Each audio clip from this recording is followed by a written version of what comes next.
Combine. Beautiful people, sorry for the delay. NFL Combine is now live, and we are going to hang out and watch this together. This is a big day for the Combine. Big day for the Combine. Got to rotate this camera on the TikTok deal. Don't even know how to do it. Flip camera. Thank you. There we are.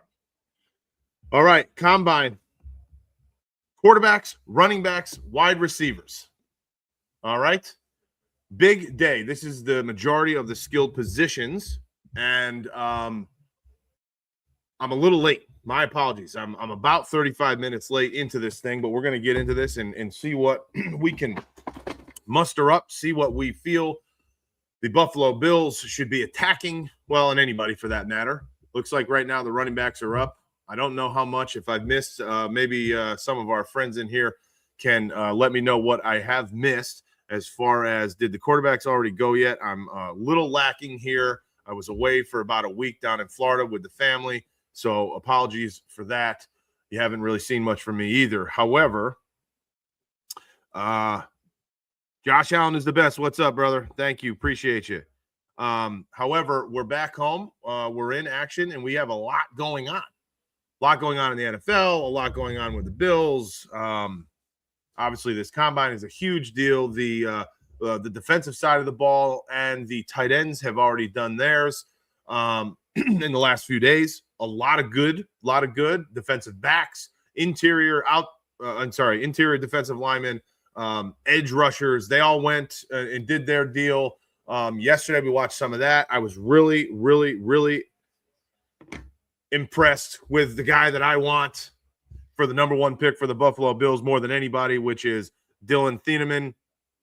Don't know if it's going to work out. He ran an official 4.35, I believe is what it was yesterday. So that's going to be hard for him to fall all the way to 26th, in my opinion, come draft day. But we'll see. There was a lot of good.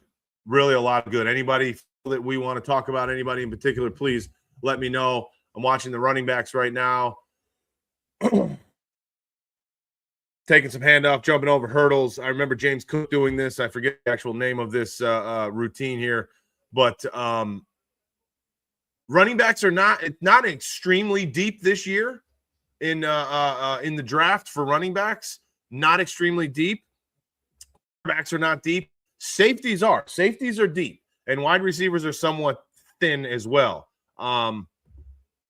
Dave on X. Dave, I think you're talking about Thieneman, and yes, he looked phenomenal, and I just don't think he's going to slip.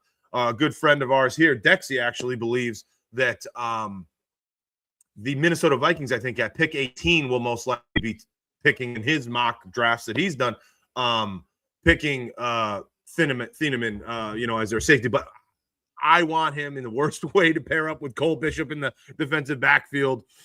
Mr. Ice, can we watch it with you? Unfortunately, no. I would get banned like nobody's business from all these platforms if I were to stream the actual Combine itself, because I don't have any media rights to show the NFL's their broadcast and their footage. I apologize. Dadpool, what's up, baby? How are you, brother?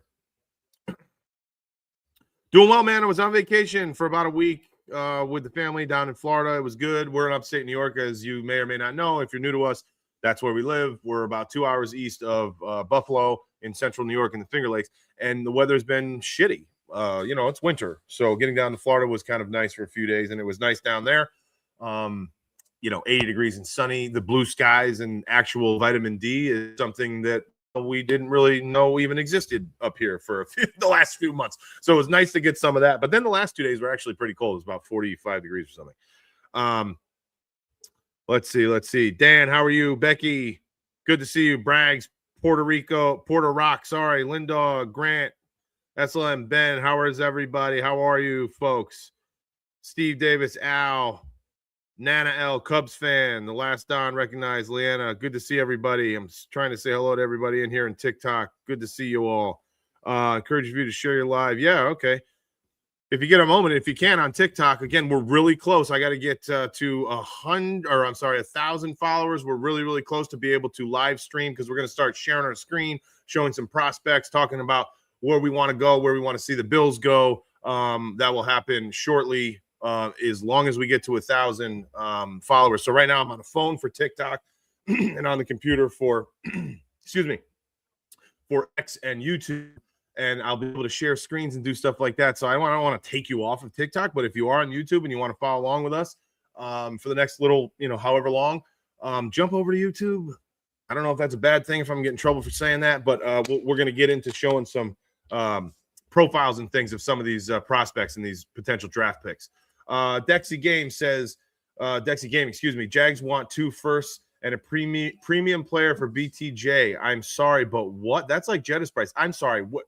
I'm with you. What?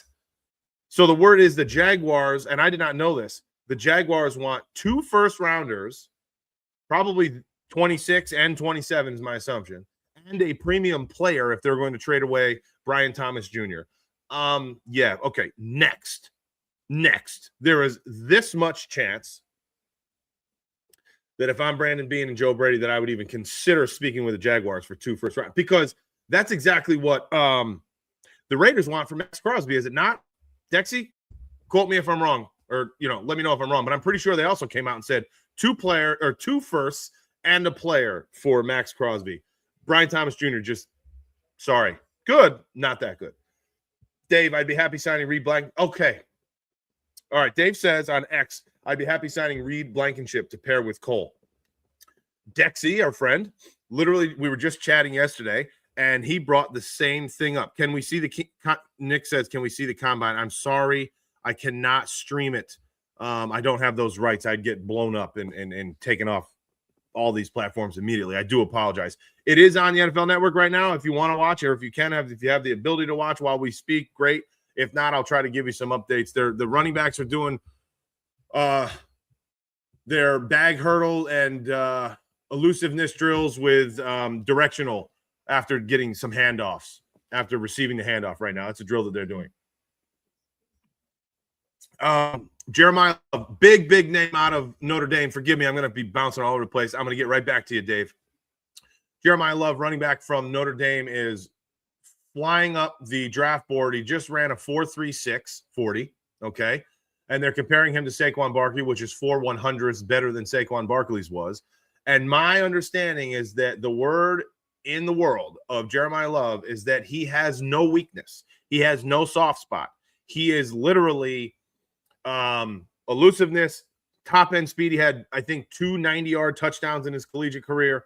So top-end speed is there. Breakaway speed is there. His quick burst speed within 10 yards is there. I don't know what his first 10-yard stint was in terms of timing for the 40. I'll try to get back that into you.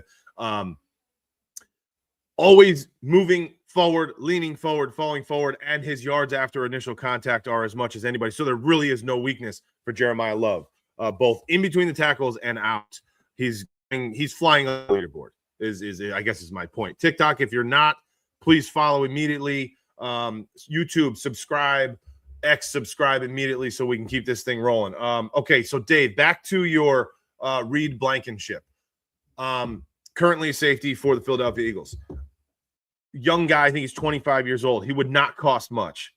He is a free agent, so he would not cost much, I don't believe. I think it's the market cap value, according to SpotTrack, I'm going to bring this up actually, is I think $6 or $7 million, excuse me, a year for like a 2, maybe 3-year contract is what they're assuming that he will or should garner as far as his next contract to whoever signs him.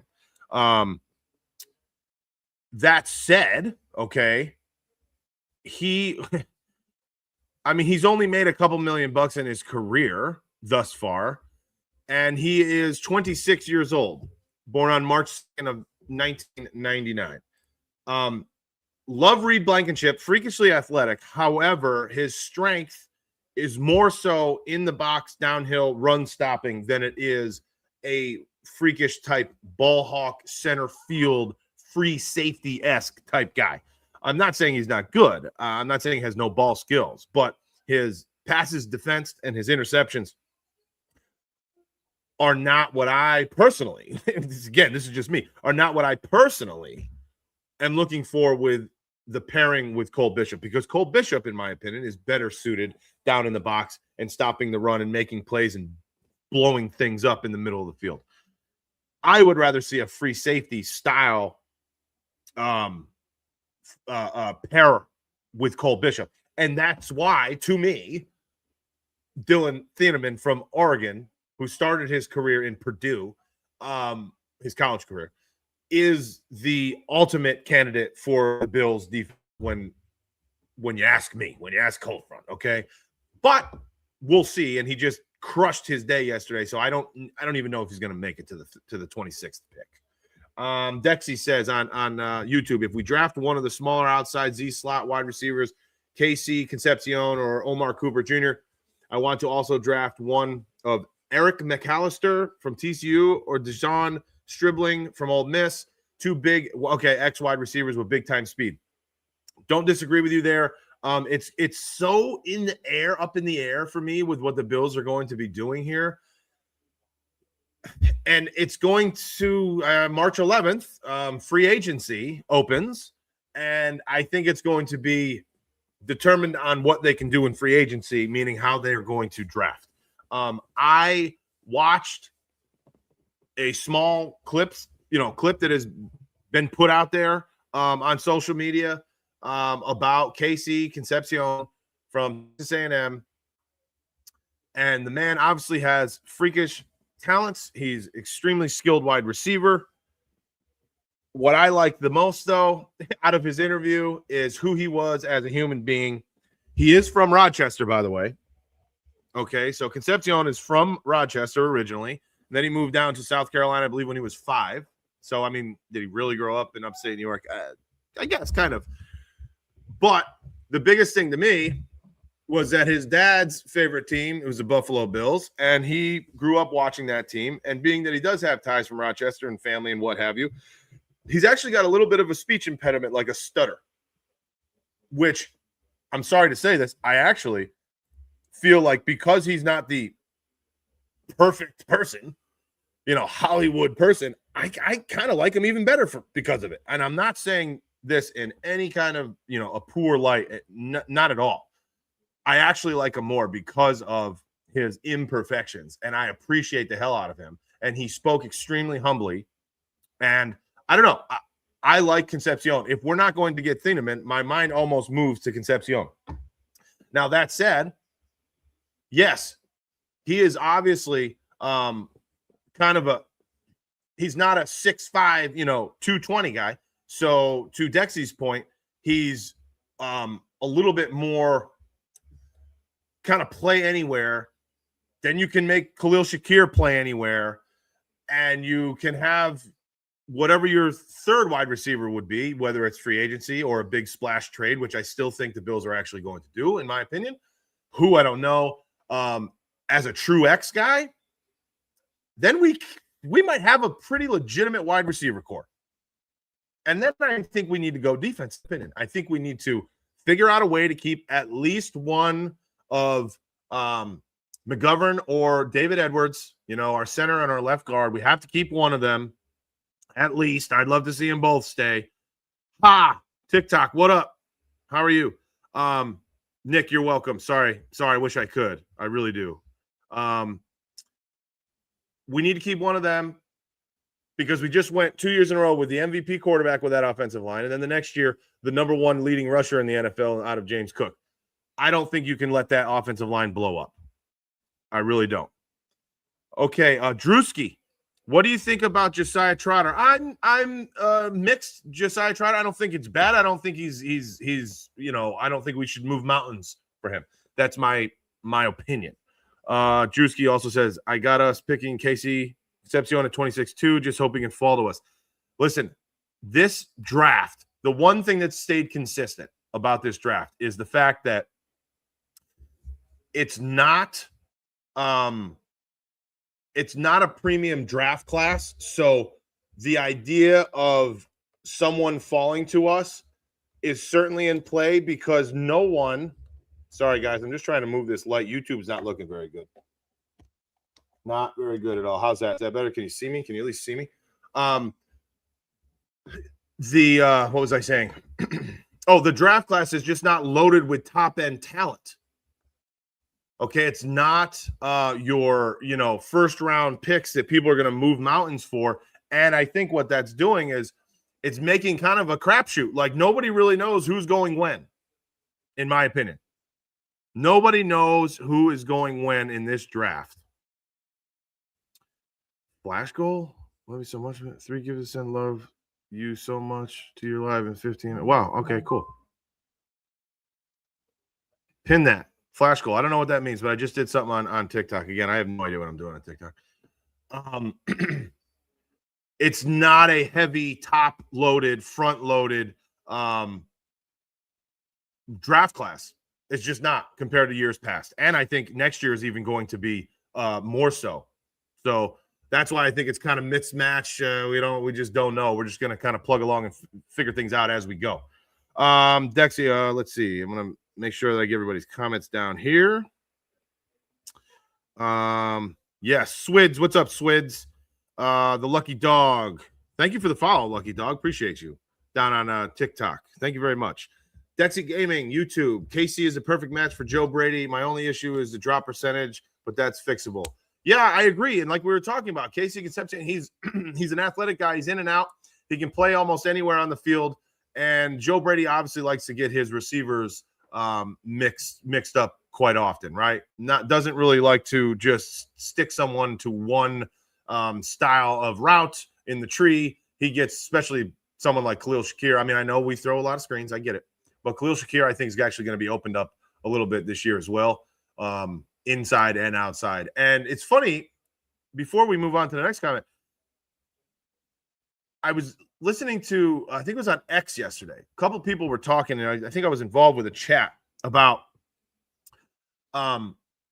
Joe Brady and whether or not McDermott had his thumb on Joe Brady and the potential of opening up the offense a little bit. Because Joe Brady went on, I think it was Pat McAfee again, or somewhere during this combine week in an interview, and said again when asked about Keon Coleman, he reiterated the fact that he called Keon Coleman as soon as he was hired and said, Keon, this is the best thing that's ever happened to your career, is me becoming your head coach.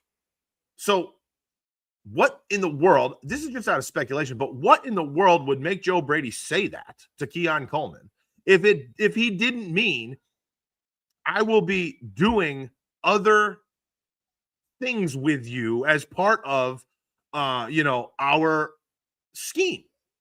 Because you were just the offensive coordinator for the last year and a half. No, two and a half years.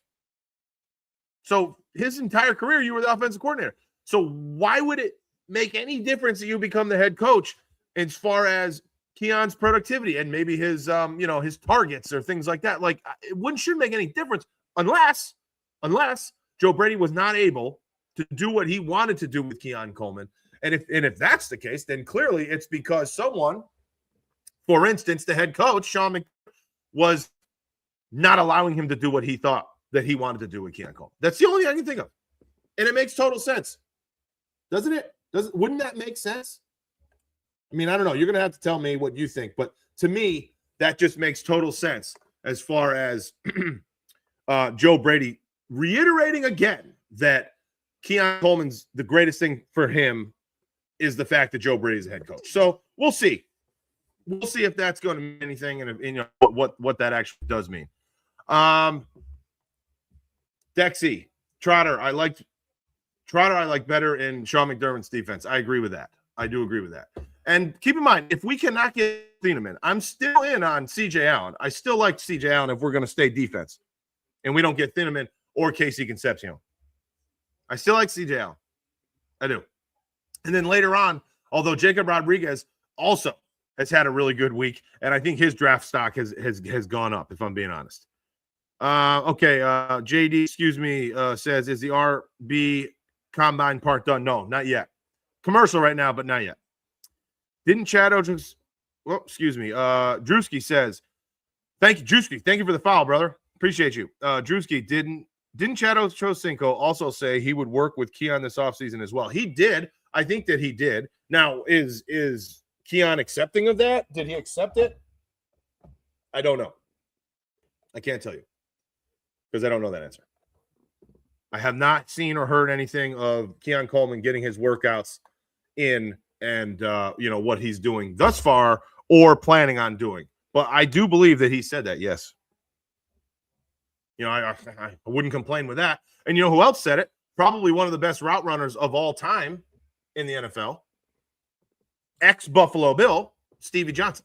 He also said, let me get my hands on Keon Coleman. And Stevie Johnson has also said more than once that he would like to actually be a part of the coaching staff in some way, shape, or form of the Buffalo Bills wide receiving group. He has said that. If Patriots cut Diggs, Buffalo go after him. Hell no. This is a good friend of ours here in the channel, 99.99 Deoxys. No. No, the answer is unequivocally no. And I think this is what Dexy means as well. Drewski, I actually like Keon. If we give him a decent amount of targets, he will produce. Drewski, I don't know if you I think you just followed here on TikTok, which I appreciate, like I said, and you maybe you haven't been following us here for that long. I might be one of the biggest Keon Coleman fans on the planet Earth. So you're in my corner there, brother. I've put out many videos too. If you go to YouTube as well, Drewski, or on TikTok, I have studied some film, which I've put online. I've been quoted many, many times with my stance on Keon Coleman, which I believe is he has been given a non-fair share or fair shake thus far in his career, and he was asked to do things that he's not suited to do. That's my opinion. I do not think that Keon Coleman is as bad as some people think that he is. I think he's actually extremely productive. So I'm with you there. He's not the fastest, but he does so well in the red zone. I agree, and I don't think that Josh Allen is the greatest red zone touch passer of all time, which Keon Coleman could certainly be productive with jump balls, his athleticism. Not necessarily top-end speed, but his athleticism in the red zone. You're absolutely right, Drewski. I agree with you. I have actually somewhat compared him. Don't kill me here. Somewhat compared him with the abilities of Mike Evans. I don't think he's going to be a Mike Evans receiver, but some of his abilities physically are there with Mike Evans and his body. Big, strong dude. I love watching him play when he was at Florida State. Agreed. Kobe, I got 6-man parlay hitting 25,000 tonight. Just inbox me and I'll send you what I got. What's good, Ike? Bean is getting a wide receiver trade or free agency, then he's going to draft one. I think that he could double or triple dip. Absolutely. Brandon Bean. And I would say, why not? Meaning, yes, get somebody off a trade. Free agency, pick up a Christian Kirk like my buddy Dan Mitchell thinks. And at the same time, draft a wide receiver. That could really be the recipe for sure for that wide receiver room. Just do a little bit everywhere. I wouldn't necessarily disagree with that. I was going to show you guys Reed Blankenship, wasn't I? And I didn't. I apologize. We'll get back to it. Dave, if you're still in here, I'm going to get to Reed Blankenship right now.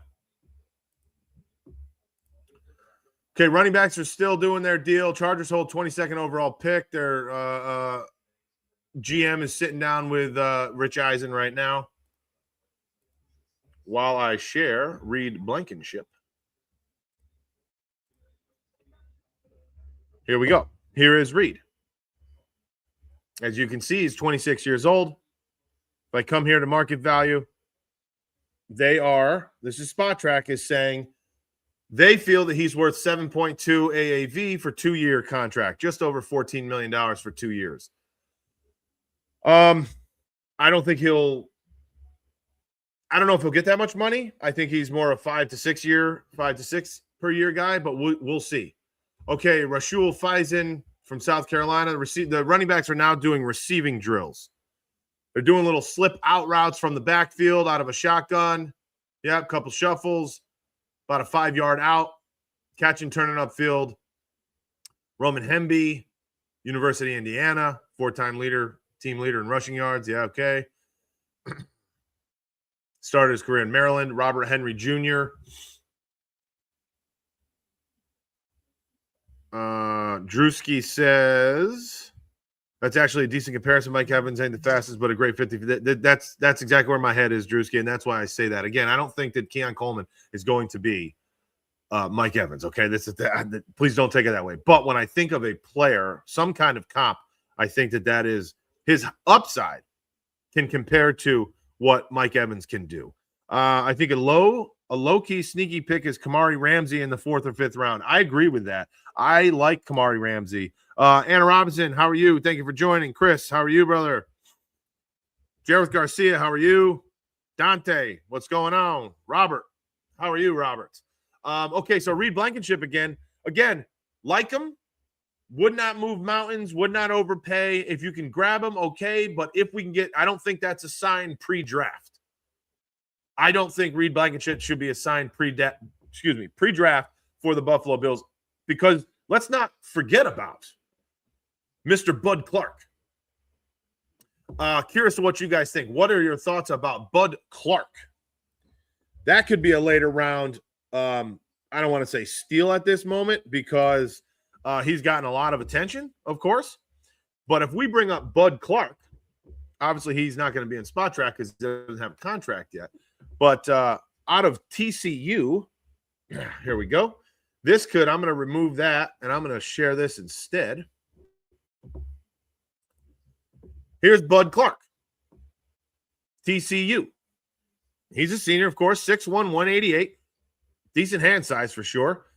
This is the NFL giving him what they consider, which is a 6.28 grade, which amounts to, in their mind, eventually being an average starter in the league. I like him a little bit more than that. I think his athleticism is actually there, truthfully. I mean, if you look at his 10-yard split at 1.56 seconds, that's big time. And 4.41 is not something to sneeze at either. Okay? I think, and I believe that most people have Bud Clark in the later 4th, 5th round, unless he's going to jump with what he was able to do yesterday. I think that's something that we don't go crazy as pre-draft for Reed Blankenship. That's why. That's what I feel, at least. I don't think we should go out of our way to get Blankenship before the draft. And if you see here with Bud Clark, 15 interceptions in the last 4 years, okay? 2 return for touchdowns. This is what I'm talking about when I say Reed Blankenship is not necessarily for me, because he's not the ball hawk. He's not the free safety. He's not the he does not have the ball skills that I want to see paired with Cole Bishop. Bud Clark does. He's more of a center fielder than he is a downhill, stuff the run, blow things up type guy.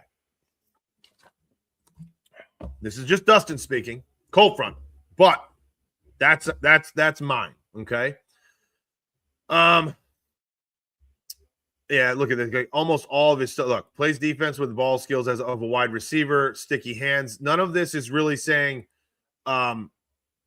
strong run defender only. Okay. It's ball skills. That's what I'm looking for. And of course, diagnosing route combinations. Big second gear to run with deep targets or recover if he's beat initially. Plays defensive ball. We already went through the rest of it. Sticky hands with strong feet or lane jumping angles. That's what I want out of our next safety. That's what I want exactly out of our next safety.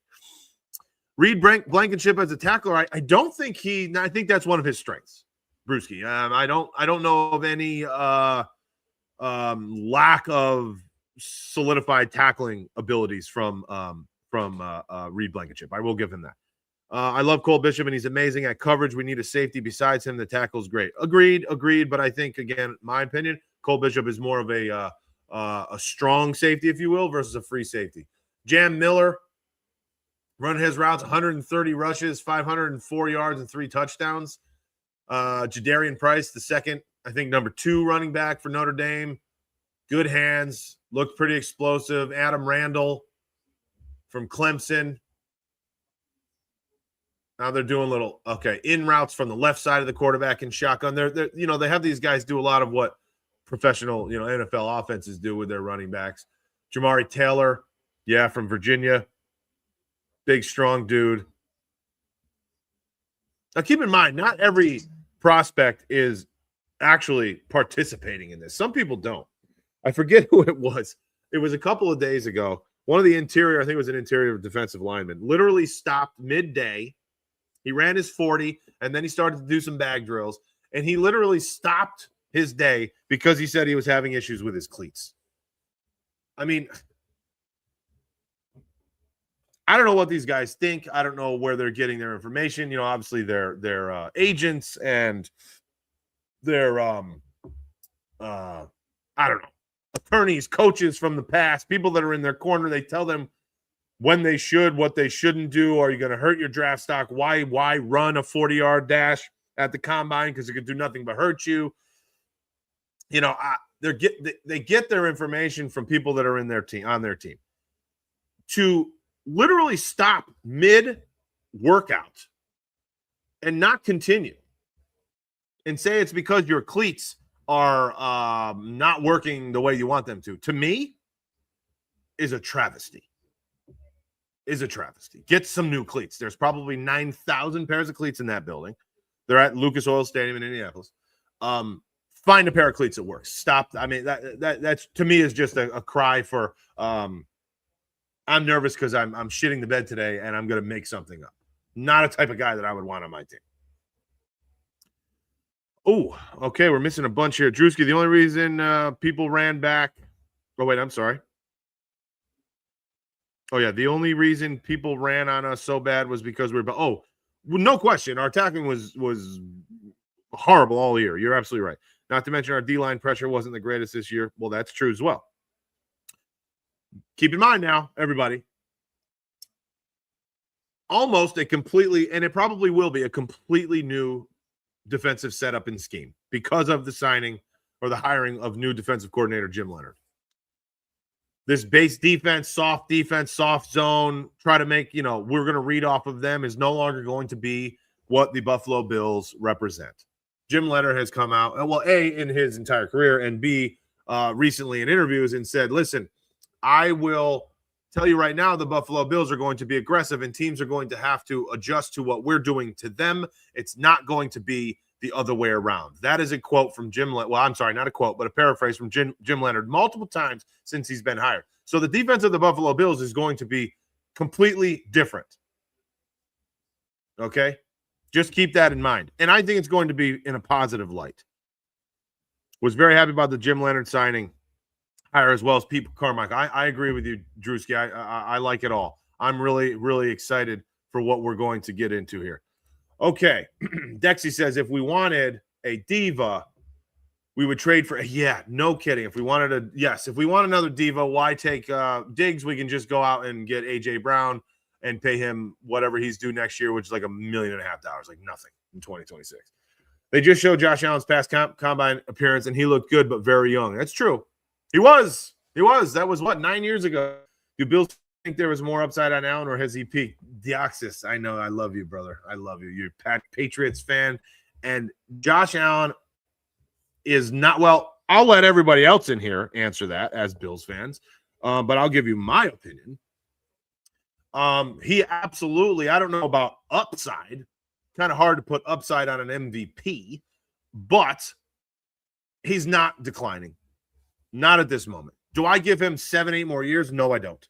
But is he declining? Absolutely not. Not declining. Not as of this moment in time. Not even close. I agree. Keon Coleman is one of the best players on the Bills. Underutilized, 100%. Dexy Gaming says Eli Hendrick. Oh, I'm sorry. Heidenreich from Navy is a fun 6th, 7th round option. He can play wide receiver, running back, fullback, an ultimate gadget weapon. I'd be lying to you, Dexy, if I knew much at all about him. So I'm leaning on you, and I trust you, and I believe you.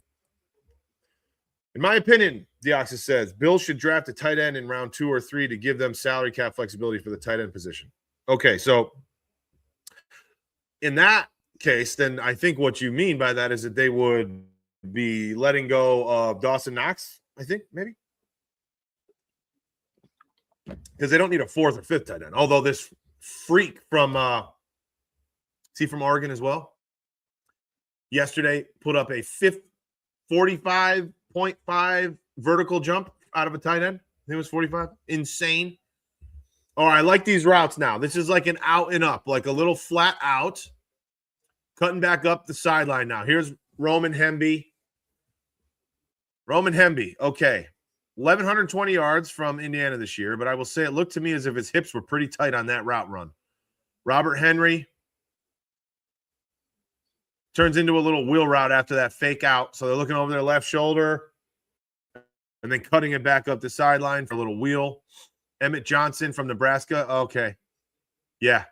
152 yards all-purpose per game, led all FBS. I can see why. His hips were loose. Good cut on his route. Jeremiah Love, here's the big boy. 200 rushes, 1,372 yards, 18 touchdowns in 2025. Good catch up the sideline. Then he slipped next to a bench. Hope he's not hurt. He just fell. I think he's okay. Seth McGowan, from Kentucky. Jam Miller out.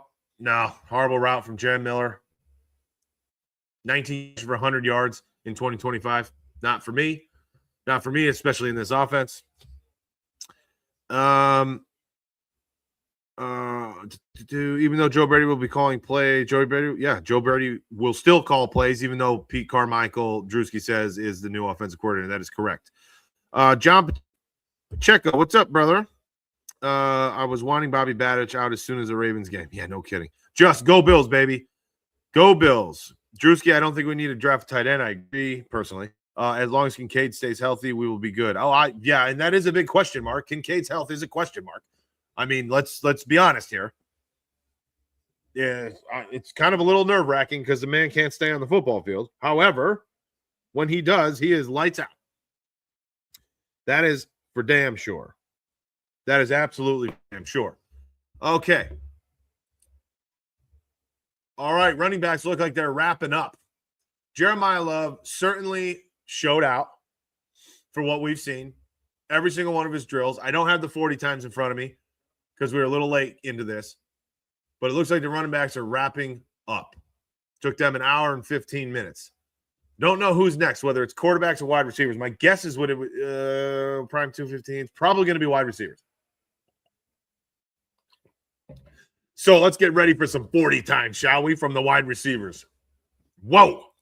Excited about that. Real excited about that. Watch streaming app.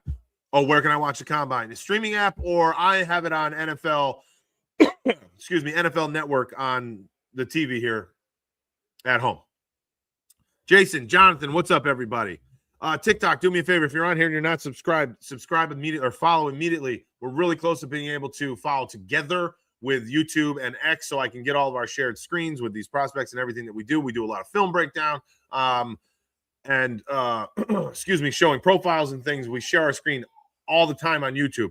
Really soon I'll be able to do all that together and it'll show up here, I hope, on TikTok Live. But I need to be at 1,000 followers, which we're really close. Really close. So jump on in, follow us immediately, please, and like this video and share it to everybody you know and do all that stuff on TikTok. I'm looking at all these things. I don't know what these hearts and stuff are. I have no idea. I really don't know. Drewski, I'm anxiously waiting for the wide receivers. Excited to see Concepcion's combine. A lot of you and me and some other people. Theoxy says, good point to Dexy on Clark's age being 24. Did I miss something? I did. Dexy says, my one issue with Bud Clark is that he's 24. Yeah, I understand. He's not the young gun, coming out of college at 21. But you know what? Bills fans, being a Bills fan, I hate to say this, and I know we can't do this. You have to worry about the future always. I'm worried about the now. Can we just get it now, please? I just need to have it happen now. And obviously by it, I mean win a dang Super Bowl and win it immediately. That's all I'm worried about. That's all I'm worried about. Super Bowl immediately, because to Deoxy's point earlier, I don't think Josh Allen is declining. However, Josh Allen is certainly not getting younger. And he doesn't have as long as he did even, yesterday. Hoping he gets like third in everything so he doesn't shoot up. Exactly, Drewski. Drewski says, I'm hoping KC Concepcion doesn't get gets like the third best time, third best in all these routines that they're doing, so he doesn't look too good and then get drafted before the Buffalo Bills pick at 26. I totally agree. Totally agree with you.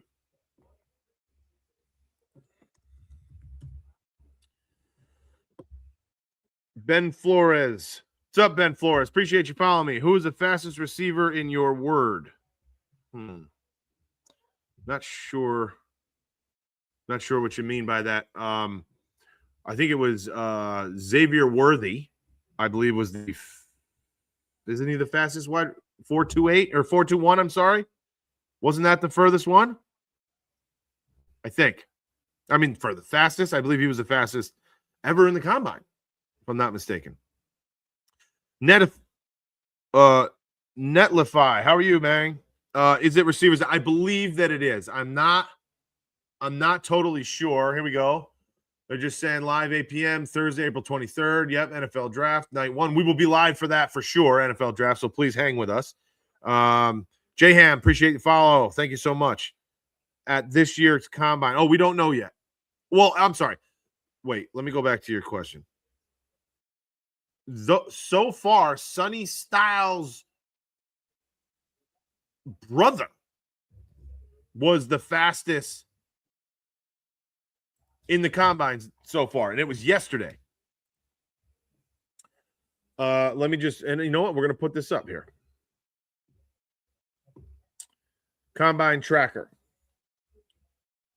To do live top performance, and we're going to put this up. And again, if you can and you would like, please jump over to YouTube because we're sharing the screen. So my screen, I'm going to pull up the combine results thus far, and I will, I'm sharing it with you so we can talk through it together. 40-yard dash right now. What? I don't want to say all time. I want to see this year.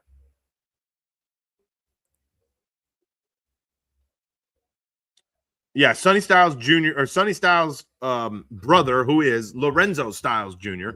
From Ohio State, yesterday ran a 4.27, and he is currently the fastest time in this year's combine. Within the 40-yard dash, of course. Followed by Toriano Pride Jr. out of Missouri, cornerback. Styles is a safety, by the way. I don't know if I told you that. Robert Spears Jennings, Oklahoma safety, 4.32, and Toriano Pride both ran the same, 4.32. They're showing highlights again of Love out of Notre Dame.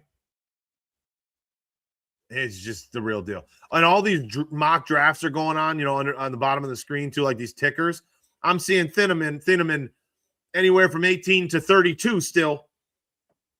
He's still being mocked past the Bills, so I'm hoping. I am hoping.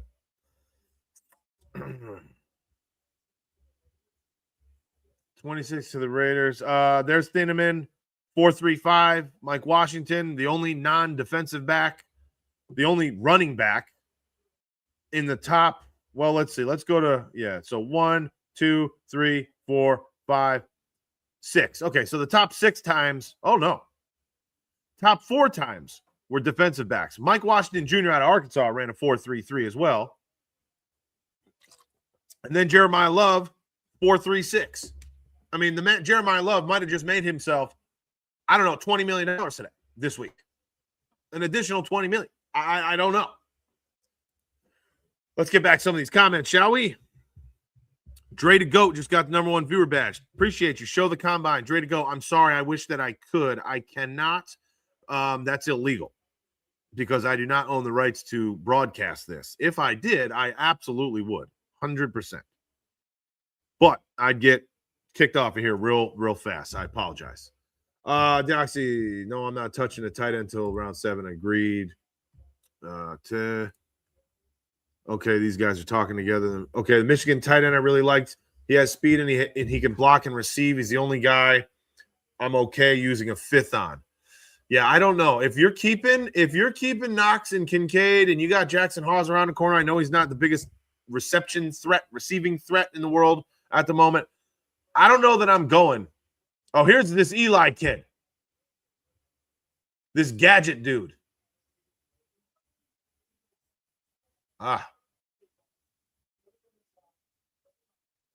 They're saying put him in the slot and let him operate. Okay. Eli Heidenreich, I think. They are talking him up like he is a tool everywhere. They're saying put him in the slot. I'd rather go with somebody like that in the 6th round if he's going to be that late. Gadget dude. Put him in the slot. Put him as a running back. Probably a special teams guy, too, if he can do all that. I think both will be around the same. I don't think they get much different. Okay, so Bills are $6 million over the cap right now. Who are you cutting? Knox, Samuel, both. Samuel out. Knox, no, I think he's actually going to take a pay cut, if I'm being honest. I think they're going to literally he's going to take a pay cut. But Samuel 100% and Rapp 100%, just like Dexy's saying. Knox either trade or rework. Yeah, okay. I think the rework is better. And these routes were called a 5 route in my high school. Yeah. Yeah. You're talking about the running back routes? I think that's what you're talking about. Got to get to 1,000 yards on. Yeah, I know. Well, no, that's not true. 500 Deoxys, 500 subscribers, and X amount of hours watched or something to get monetized for the first ad revenue or something. Or no, that's to get AdSense. You need 1,000 to get super chats and stuff like that. The first level you need 500. Where to watch? Lewis says where to watch. NFL Network or the NFL app, and I think you can live stream it from there. Right now, they're just transitioning between running backs, and I believe wide receivers who are going to be up next. Angelo Torres, how are you? Bruce Yap. Notorious, welcome.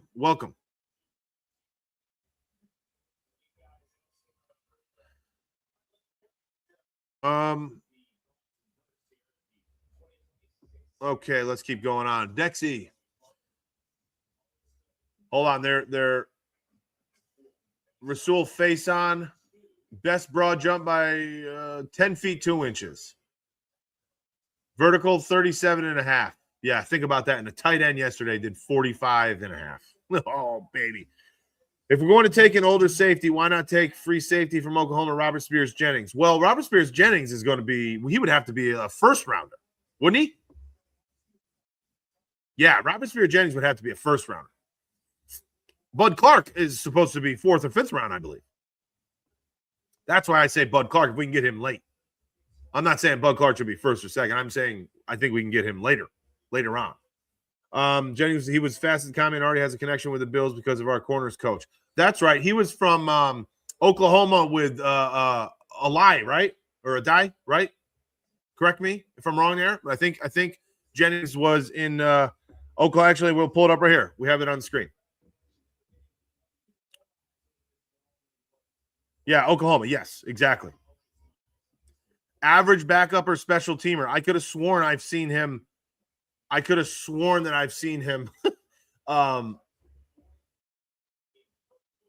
in the first round. Wait, this can't be him, though. This cannot be him. Kentucky on TikTok, how are you? Follow along on TikTok if you haven't already, please. Subscribe on YouTube. Subscribe on X, please. Absolutely. Let's get back to him. I looked into prices to go to Pat's Bills contacts in Buffalo, and prices are crazy high. I guess I will watch on TV. It used to be cheap to go on road games in Buffalo. No longer. No. And with the new stadium, forget about it. New stadium next year in Buffalo, and the tickets are going ridiculous. Going absolutely ridiculous. Ethan Davis, how are you, Ethan? Good to see you, brother. Thank you for hopping in. I'm here listening. Hope everyone is doing good today. I don't know enough about players to talk, so I'm just listening. Now, Ethan, you chime in whenever you feel necessary, my brother, and we'll talk it through. None of us know that much, or we'd be making millions. We'd be at the combine today right now, figuring out how to draft for our team. No, he's only been going 6th or 7th. Oh, okay. Wait, so who the hell am I thinking of? There's a hyphenated last name safety who's being projected towards the end, and I've seen mocked for the Bills actually once or twice. Yes, thank you. Thank you. Man, you're like reading my mind. As I say it, you're saying it, Dexy. Yes, okay. Yes, let's. Okay, now I'm with you. Now we're good. Right here, Kenyon Sadiq, tight end. Oh. Where's this dude going? We're to watch. Nate Loomis, where you can watch NFL Network or stream it on the NFL app if you have that app and a subscription there. Okay, Kenyon Sadiq, tight end out of Oregon. Let's look at these numbers. Well, first of all, prospect grade will become a good starter within 2 years. And I got to say this before we move any further. I am not an enormous proponent on the NFL Combine, more so than I am game film and tape. I'm not saying that these numbers don't matter, because they do, and it can show athleticism. And what they do is they take these numbers, and then they look at the numbers of, Hall of Famers and all pros and what they did at the Combine with all these drills. And then they can kind of compare and say, well, look at all of your, all pro wide receivers ran an average of whatever, a 4.45. So then if you are a 4.6 guy, you don't have as good an opportunity to be an all-pro, according to the numbers. But to me, these numbers mean some. They do not mean everything. I more so like how these guys are moving, which you can't put a number on, and a stopwatch is not doing anything to you or for me. How are their hips moving? Are they flexible? Are they in and out of their cuts? Are they jumping over the bags? Are they reacting to the bags moving in a timely fashion? How are their hands? Are they able to catch away from their bodies? Can they reach those hands out and stick that ball and drop it when they're running a straight line, getting 5 balls thrown at them? Do they remember which freaking way to run? Because more than you would think, these guys get on this field here, the best college athletes on the planet, they get on this field, and they can't even follow simple direction and instruction. And I'm sure that a lot of the coaches and general managers and front office guys that are here are paying attention to that.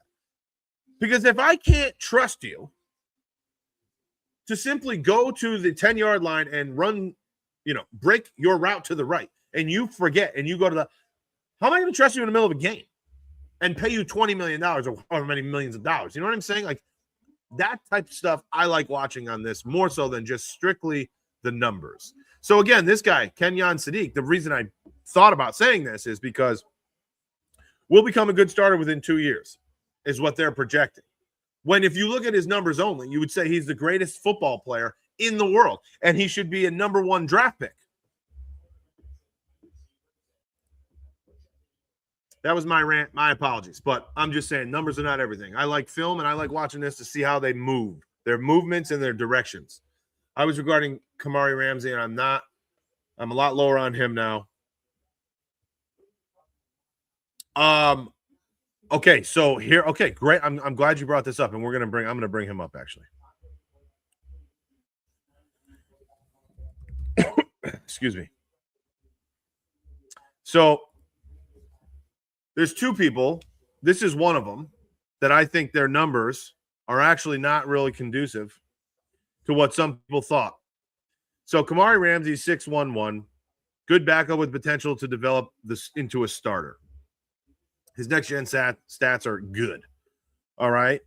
Let's look at – if you look at his 10-yard split of 157, that's very good. 40-yard dash is pretty damn good. Not great, pretty damn good. Vertical jump, pretty damn good. Broad jump, pretty damn good. Not great. 16 bench press reps.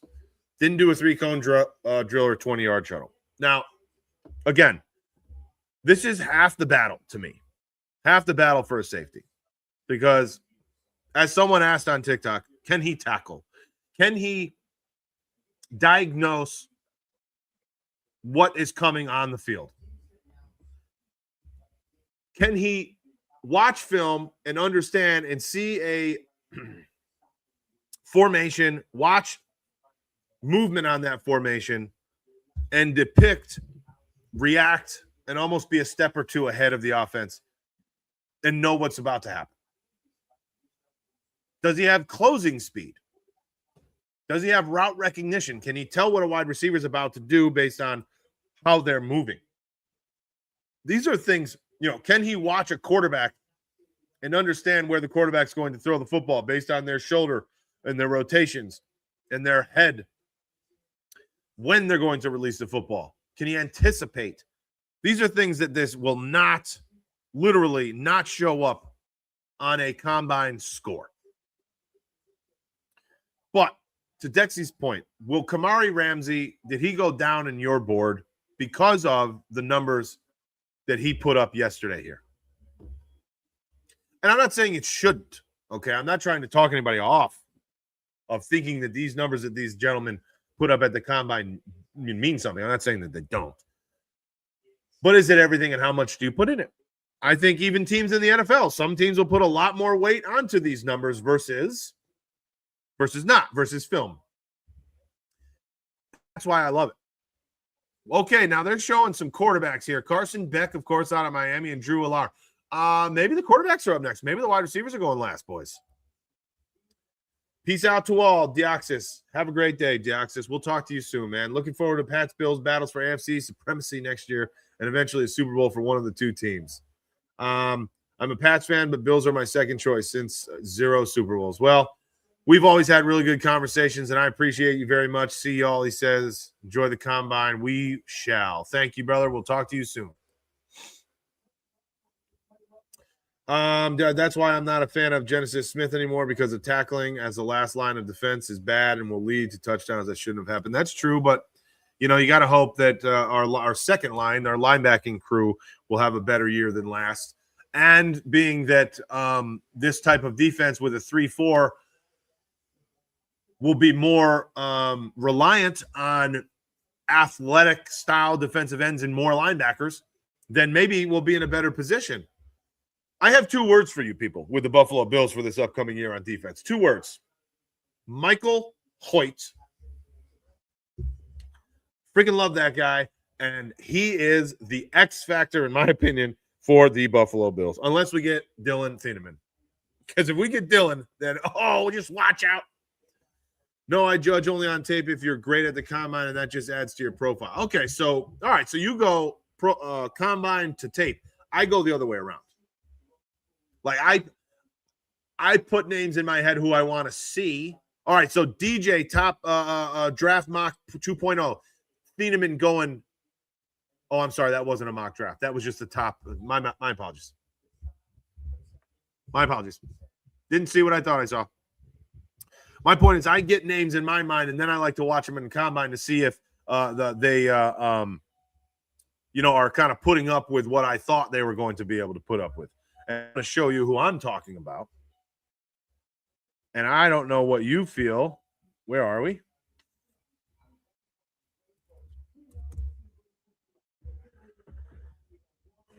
Where are we? See? Right here. TJ Parker. What do you think about him, Dexys? Or Dexy Gaming, sorry. This man, I think, lost some yesterday or 2 days ago, in my opinion, because of his combine. TJ Parker was not an eventual average starter before the combine. I can just tell you that much. Let's look at his numbers. Not great. 4.68. 1.61. Not that great. Vert, not that great. Broad jump, decent. Didn't do anything else. I mean, I don't think that he gave himself anything here. I think TJ Parker actually dropped. I think his draft stock dropped. Kobe. What do you think about? Oh, here we go. Ben Flores. Excuse me.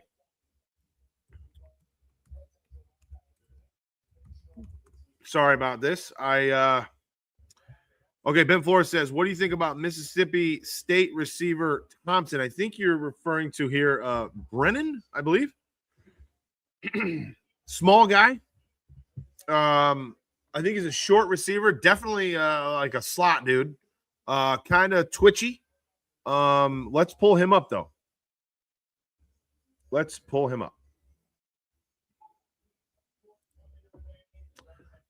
Coming up, Brennan Thompson.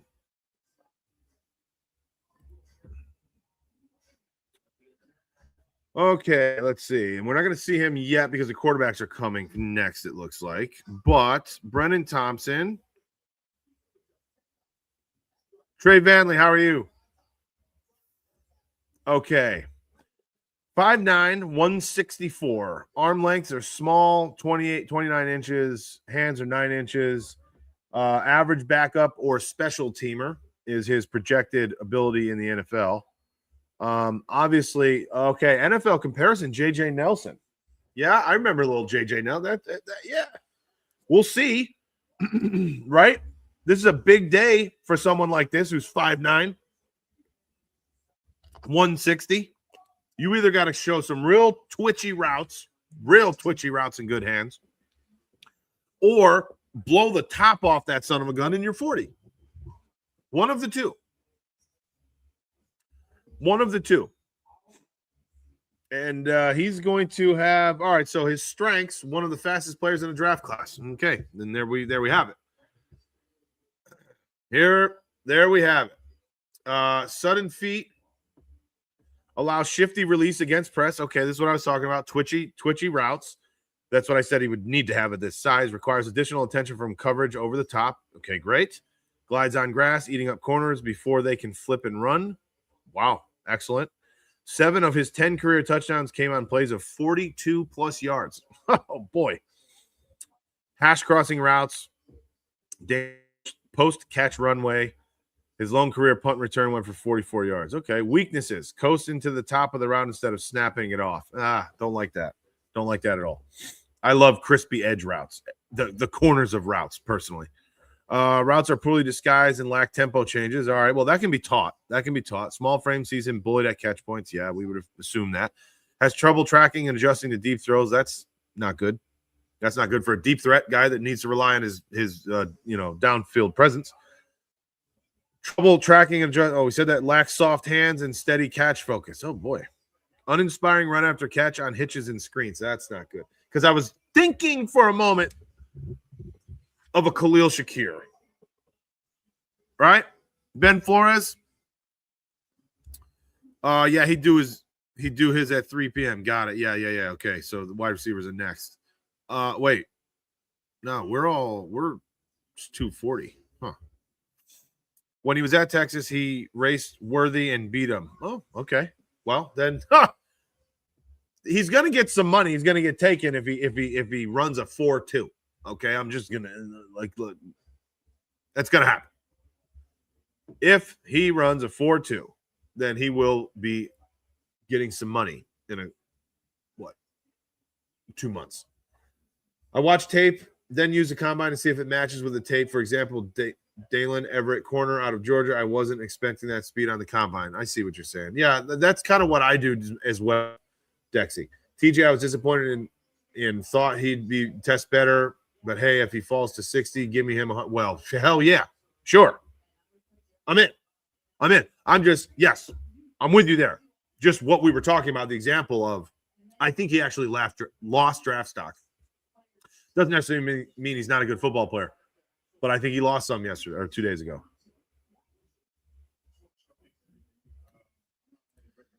Thompson's too small, in my opinion. He won't last very long. I think injuries will kill him in the end. It's possible, but I mean, he is Khalil Shakir. I mean, not with poor routes and what they say, unfocused catching. That's obviously where Khalil is so good. He's just solid. You can trust the hell out of him.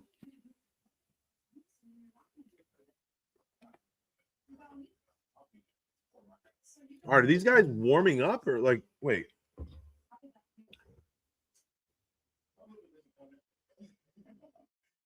Oh my gosh, I missed. Oh my word, I missed it. Okay, wide receivers have started. Or was that a was no? I don't know what the hell's going on. That might have been a running back, and I'm not sure who he is. Sorry, everybody. I'm kind of messing with you here. Khalil Shakir, by the way, is 6 foot. 190 is what he's listed at. That's crazy. No way. 6 foot. If that's the case, then yeah, my man over here, Brendan Thompson. Sorry, you cannot be shaky whatsoever in anything when it comes to running routes or your concentration. Oh, okay. I'm sorry. They were just showing Jeremiah Love. All right, so now I know what he actually looks like, his face, which I never did. It's hard because you don't watch these guys. 4.37 and 4.36 for his 40s. Also, wide receiver 140 yet. No, Javen. Well, hold on. First of all, Drewski, how do you feel about Taron Johnson? Hold that thought. We'll get right to it. 1K Javen. Wide receivers are not up yet. It looks as if the running backs just ended their days, and now the quarterbacks are getting ready to rock and roll. Wide receivers look to be after the quarterbacks today.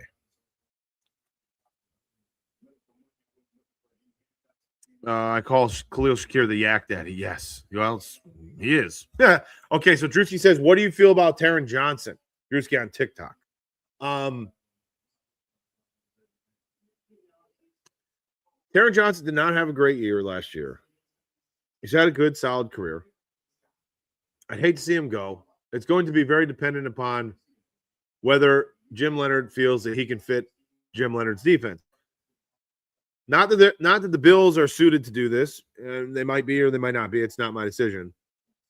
But the Denver Broncos, where Jim Leonhard came from, although he was not the defensive coordinator, he was the pass game coordinator, defensive pass game coordinator. So basically, for the most part, the linebacking crew, he had a little bit to do with the entire defense.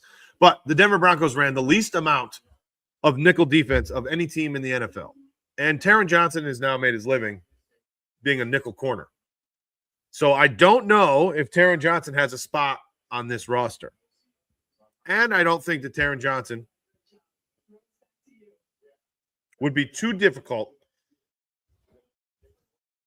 to put a deal together with someone to get rid of, because he can be used in the NFL. What he would be worth, I don't know. I do not know. But let's ask our good friends at Spot Track and see what they feel. Come back right now. This instead, and we're going to go back to Taron Johnson. Whoop, didn't spell that right. What do they feel? Oh, you know what? They don't give us a market value if he's under contract. So Taron Johnson is owed $8.1 million this year if he were to be traded by the next team, including 420,000, 120,000. Let's call it $8.5 million, and then $9 million in 2027. So if we were to come over here, what would this cost the Bills if they were to cut him this year? If they were to cut him, can you see that, YouTube? I hope you can. I'll pump this up a little bit. If they were to release him prior to, oh boy, if they were to release him right now, $9.5 million dead cap space or dead cap monies, they'd save $1.9 million. If they trade him pre-June 1st, same deal. June 1st designation, dead cap, okay. Post June 1st, however, post June 1st release, dead cap this year, 2.7. Dead cap next year, 8.7. But they'd be saving $8.6 million in 2026 if they release him or trade him. Either one, post 6-1. So what is he worth? I think he's worth a shot to try to trade if Jim Leonhard and the defense and Joe Brady don't feel that he's going to fit their new 3-4 style defense. I honestly say keep Benford and Harrison, of course, but kind of rework the rest of the secondary. Well, Bishop's staying, and I think Trey White, we should do what we can to get him back for another year or two because he played really well the last like 12 weeks. He played fantastic football. Dexy on YouTube. I want to see how fast Chris Brazzell, yes, is because he's an interesting big body, fast receiver. I think people let the fact that he played at Tennessee overlook how good he is. Yeah, that happens a lot, like bias as far as the program that you come from and the competition that you're playing and whatnot. But Chris Brazzell, you're right, though. I have not heard his name nearly as much as I did even a month ago. And this happens. Names go up and down and they float. The popularity contest is ever changing, right? Always changing. That Jeremiah Love is an absolute beast. Everything that he did just now, beast.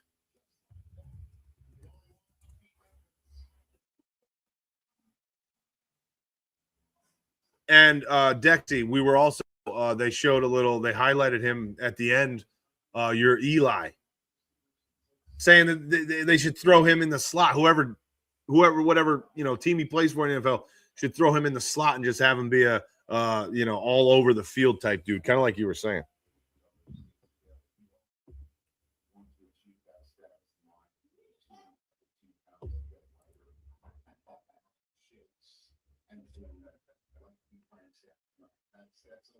Oh, I'm missing some things.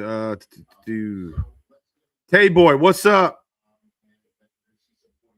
Oh, yeah, Drewski, I understand what you're saying. Yeah. Makes sense. Bills Mafia, baby. Tay boy, do me a favor. Give me a follow. We need to get to 1,000 so you guys can see what you see on YouTube. Do you know what time the combine start Pacific time? Yeah, I mean, it's 3 hours right before us. I'm on Eastern time. So it already started. The running backs are over now. The quarterbacks are coming up. So it's what, almost 3 o'clock. So that puts it at noon, your time, Pacific time. Tay boy, hey, yeah. Tay boy, it's awesome. When do the wide receivers run? Following the quarterbacks. We don't know exactly when that is, Malik. I'm not totally sure. Malik Smith. 40-yard dash. Quarterbacks. Coming up. Here we go, baby. I know no one's really like dying to watch quarterbacks run the 40-yard dash, but hey, Luke Altmaier out of Illinois. 6'1", 210. It's pretty small. It's pretty small, boys. Actually, really small. 6'1" and 3/4. Excuse me. Decent body composition. It's hunched over. I can't really tell if he's long legs or long torso. And he's off. Whistle right away. False start. False start. First quarterback to start his 40. Couldn't even get off the block right. Big T, what's up, Big T? You look like my old math teacher. Wow, okay. I'm not, I promise. I'm actually pretty decent at math, but I'm not a student, and I don't do well in the schools. Drewski, who's the most normal quarterbacks in the combine? Well, Ty Simpson, obviously Mendoza, who's almost a guaranteed lock to go number 1 to the Raiders. Here's Luke Altmaier, 4.72. Gatorade, good for you. 4.72. This is actually a really poor year for quarterbacks. Next year is supposed to be much better. Dexy, also a note, Tennessee didn't let Brazel be a part of the blocking game, so he said he would be a blocker. The team asked it of him, so that takes away one of my worries. Yeah. Now, him saying that he would block, does that mean he's a good blocker? I mean, obviously he's saying the right thing, saying that I will. Jalen Daniels, 6 feet, 219 out of Kansas. This is a big, solid boy right here. He's also small in terms of height, 6 feet, but 219.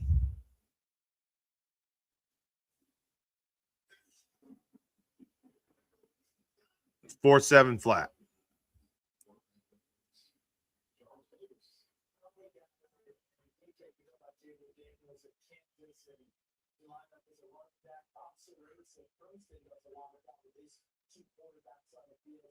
Yes, Drewski, you are correct. I don't think Mendoza is doing anything, actually, right? I don't think he's doing anything at the combine. I mean, I wouldn't.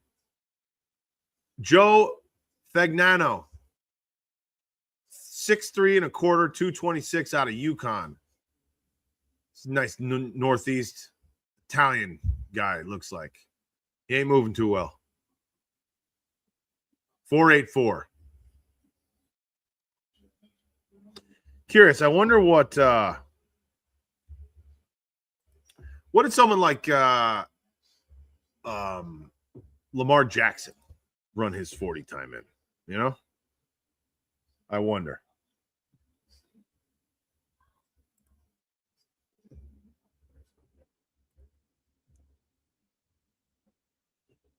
Taylon Green out of Arkansas, 6'5", 227, almost 6'6" here, 227. There we go. Now we got a big boy.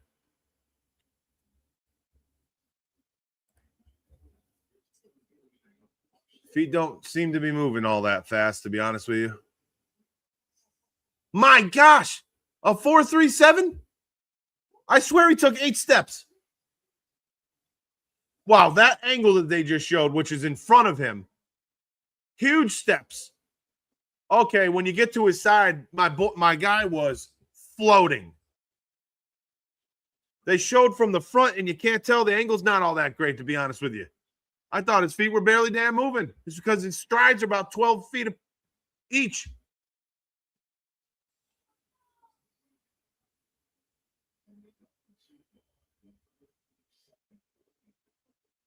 Wow, Haynes King from Georgia Tech. 4.47. Not bad, under 4.5. Wow, so that was a good run, boys and girls. That was a good run right there. 4.37 quarterback. Wow.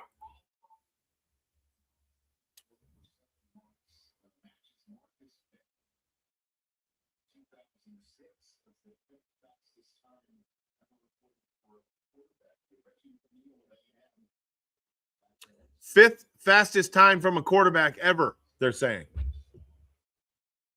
He's on the phone now, laughing. His agent just said, "You just made yourself tens of millions of dollars." Oh, what a great story. Fifth fastest ever, he said.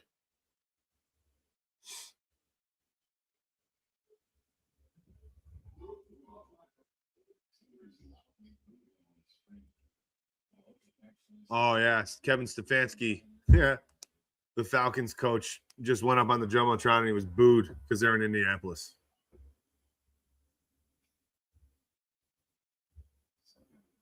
Wow.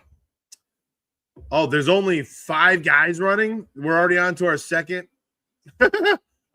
run now. Oh, brokenhearted. I appreciate you. Lamar ran a 4.34. Okay, so dang, he was Lamar-esque. Lamar-esque.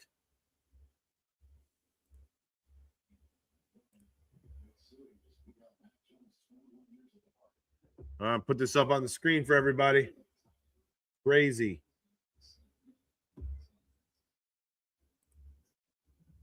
There it is. Taylon Green, 4.37.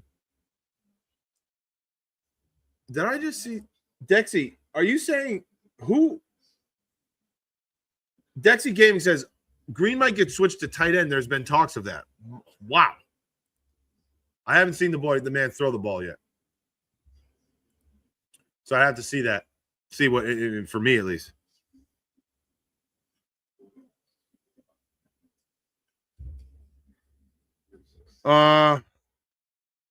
Drewski, Josh ain't the fastest, but he's a big old country boy, and that's hard to tackle. Well, you're absolutely right. Josh Allen looks like he's running a 4.1 when he's out there because people just can't bring him down especially when he has a head of steam, right? Emrod, who's the fastest thus far? Doing some scouting. Taylon Green by a full tenth, 4.37. Are you talking about Emrod? Are you talking about quarterbacks only, or anybody in the combine so far? For quarterbacks only, it's Taylon Green. Joe Fernando runs his second, identical 4.84. Anyone in combine is Styles Jr. Here we go. Lorenzo Styles Jr. with a 4.27. A safety. Was that yesterday? I think it was yesterday. At Ohio State.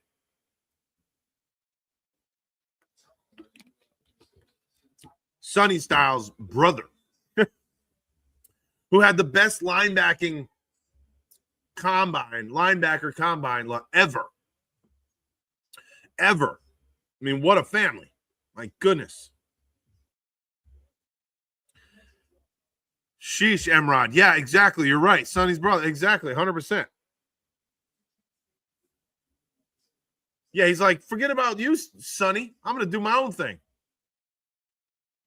Haynes King from Georgia Tech just completely matched his 4.47 with another 4.47.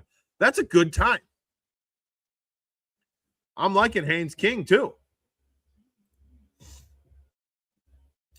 Now, it showed that they already did their vertical. And they didn't, I don't remember seeing it unless it was early this morning and I just missed it. Taylon Green with a 43.5 vert. And Haynes King with the second fastest 40 was a 33.5. Only 4 guys did the vert. Joe Fagnano, 35 inches. So let's keep going. The split time for the QBs. Taylon Green, 1.52. Haynes King, 1.53. So Haynes King's explosiveness is damn near close to Taylon Green's, but then top end speed for Taylon Green, he just continues to extend his lead. Nobody else with, 1.58 is decent, I guess, from Jalen Allen. The 10-yard split, meaning just the first 10 yards of the 40-yard dash.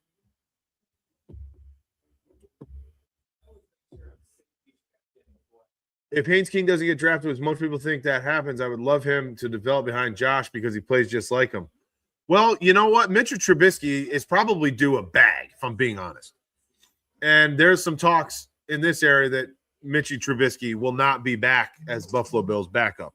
They did re-sign Shane Buchley for the third string quarterback just a month ago. Brought him back from Kansas City. They let him go. He went to Kansas City. Now he's back. But for a backup quarterback, I'd love to keep Mitch Trubisky. Clearly, he's that good in my opinion. However, if he wants money, he can go get it. Especially after what he did. I know it's the Jets, but after what he did in Week 18, he played the full game, and he torched the Jets. Torched them. Brokenhearted. Josh Allen ran a 4.75 40. Yeah. Yeah. It doesn't look all that great, does it? But it doesn't matter. How many 50-yard touchdowns does he have? Plenty. Because he's freaking, he's enormous. You can't bring the guy down. You just can't. You can't tackle Josh Allen. It's damn near impossible. Damn near impossible.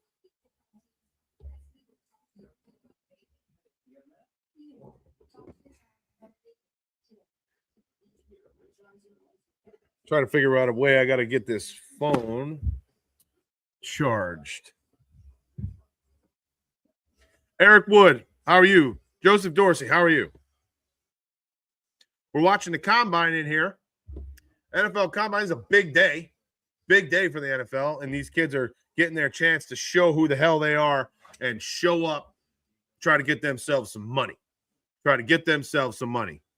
Appreciate you coming on in, Eric. Thank you, brother. We're big Bills fans around here. Cold Front Buffalo is the name, obviously, as you've seen. So we're trying to pick apart what the Buffalo Bills can do, who they should go after. And we're just football fans as well. So not only Buffalo, but we like to see strong numbers and these kids turn their lives around. Because if you just saw Taylon Green, quarterback out of Arkansas, run his 4.37 40, and he immediately got on the phone and had a smile from ear to ear, you can see the kid's life just basically changing in front of his face, in front of us. We can watch it. Wide receivers are now getting loose. Omar Cooper out of Indiana getting ready for his 40 time, practicing.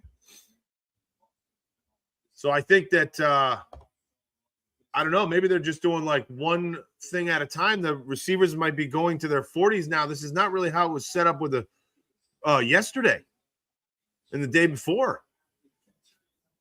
They kind of did everything all together. Bear with me, boys and girls. Just a couple minutes. Got to run real quick. I'll be right back. I'm not leaving anywhere.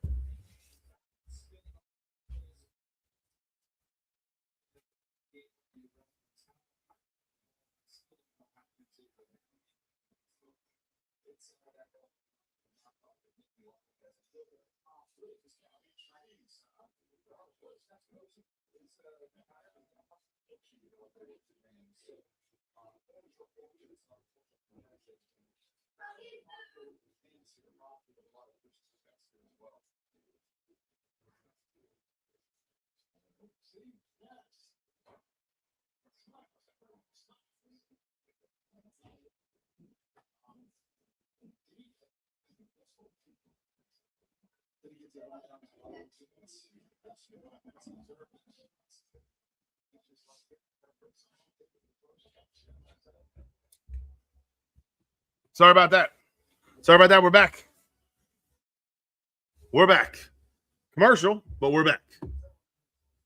So everybody, I want your opinion. So we just did the first episode right before we went away for vacation. I did the first episode of something we're starting here on the channel called Buffalo Hold'em, just like Texas Hold'em, but Buffalo Hold'em.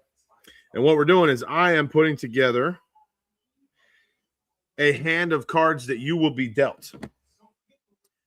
And that hand is a specific player.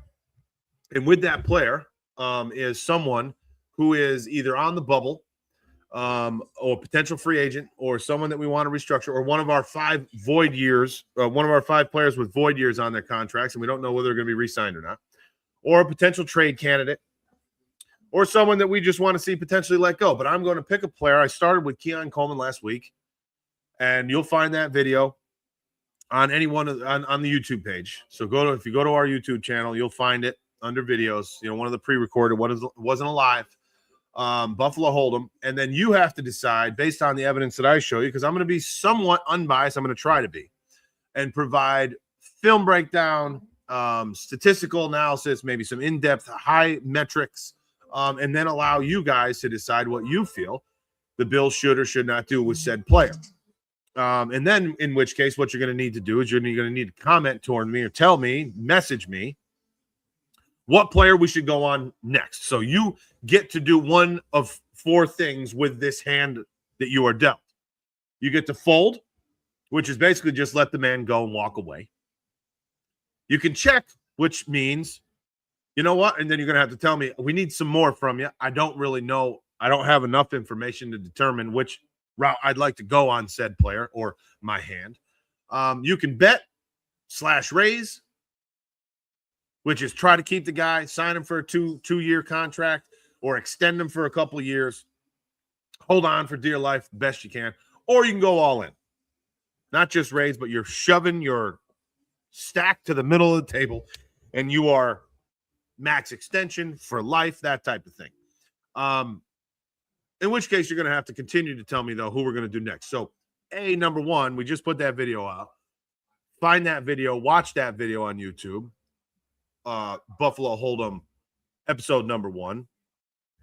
Secondly, what you're going to have to do for me, please, and thank you, is tell me who you want me to speak about next.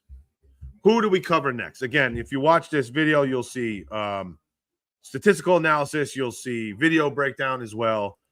You'll take, yes, my input, of course. However, mainly, I'm trying to be completely unbiased,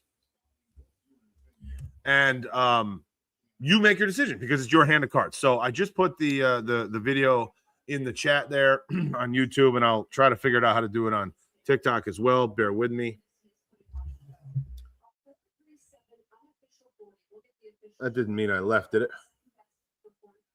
Oh, I got it. It put you on hold or something when I move it. All right, my fault. I won't do that again. Find me on YouTube and find that video and let me know. Here we go. Taylor Green, excuse me. Oh, that was his first one. I don't even know if he ran again.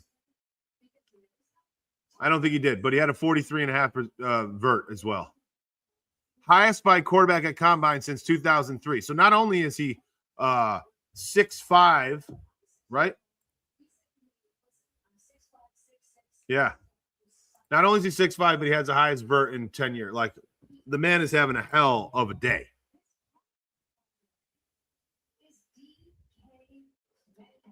Whoa. Taylor Green's comp by the numbers, height, weight, 40-yard dash, and vert. He's got a 400ths lower, only 400ths, so 0.04 lower, and a higher vertical leap than DK Metcalf. Wow.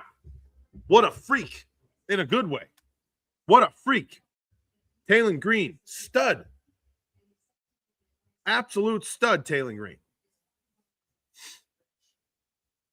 So I hope they're going to start throwing the football. I want to see him launching that thing.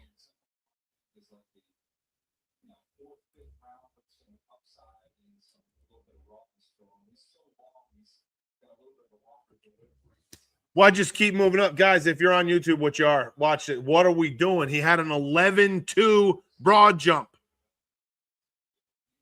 11-2. Unbelievable. This man is insane. Did he do the bench? No. Okay, freak athlete. He must not be able to throw the football.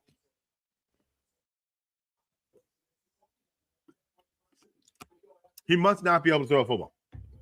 Especially if, like, Dexy tells us that they're thinking about moving him to tight end or something. I don't know which team, but wow. That's insane. That is absolutely insane. Everybody on YouTube, if you haven't already, please subscribe. Subscribe to the channel.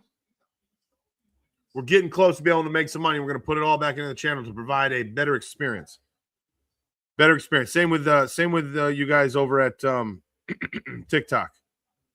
Nothing is different. Nothing is different at all. We're almost to the point where we can monetize and make some money, which is fantastic. We can, continue to get better information, metrics, subscribe to all these, statistical analysis type websites that cost money, and continue everything. And that'll help for a better experience for everybody else as well.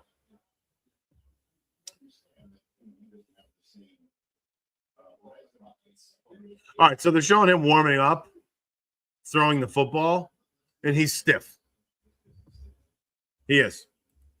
He's not loose. That's for sure. So I can understand a little bit why. Oh, here we go. Wide receivers, 40-yard dash.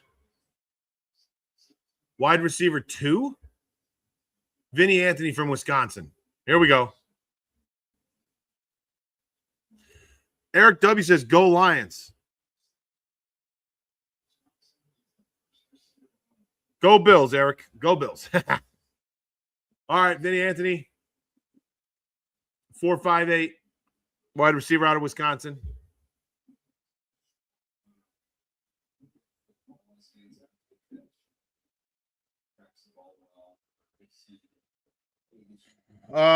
Here we go. We got Dillon Bell next, Skylar Bell, Malik Benson, Jeremy Bernard, Zachariah Branch, Chris Brazel.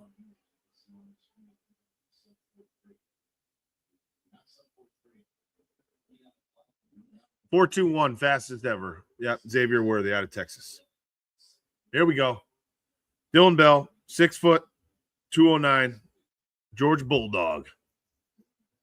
Justin, yes, we are watching the combine. Thank you. Thank you for bringing that up. Ty Simpson has not ran yet. I don't believe that he will. Justin, NFL combine, wide receivers are now currently, they just started running their 40-yard dashes. Dillon Bell is up from University of Georgia.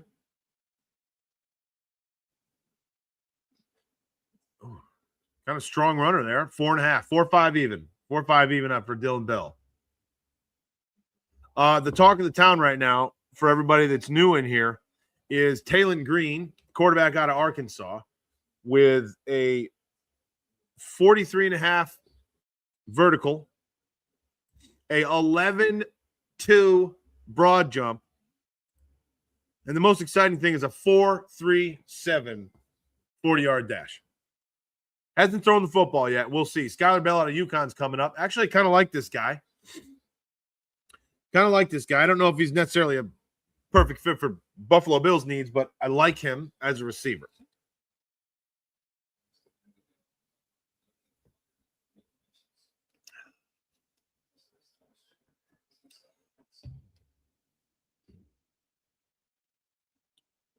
Marks the line. Throws his arm back. And he's off. 4-4 even. Skylar Bell out of UConn. Not a bad run right there. Not a bad run. 100-something catches, I think they just said, for this year out of UConn. I do like him. Malik Benson coming up from Oregon. There's like 9,000 Oregon Ducks in this combine, it seems. They're everywhere. They are everywhere. Crazy. Just hold on. Nutty Freeman. I am not showing it. I can't. That's illegal. Unfortunately, I don't have the rights to broadcast anything that's not mine like that. So I cannot show it. Just watching with you. Malik Benson, 4.38. That's moving.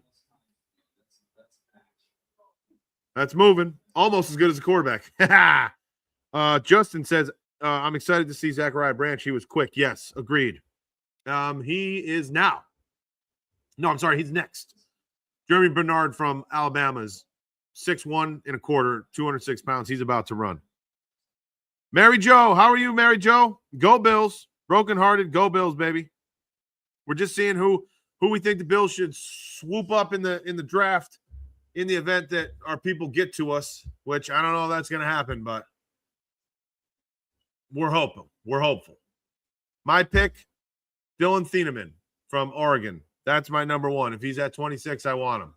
Things will change probably 100 times between now and then, but Jeremy Bernard, 5'4",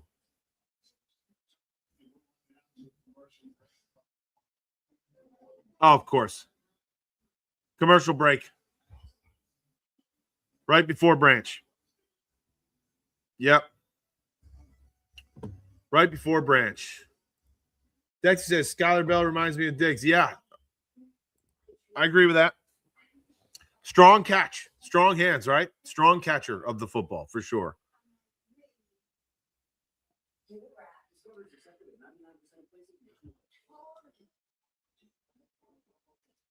Really need to figure out a way. This phone is, truthfully, basically dying for this TikTok deal here.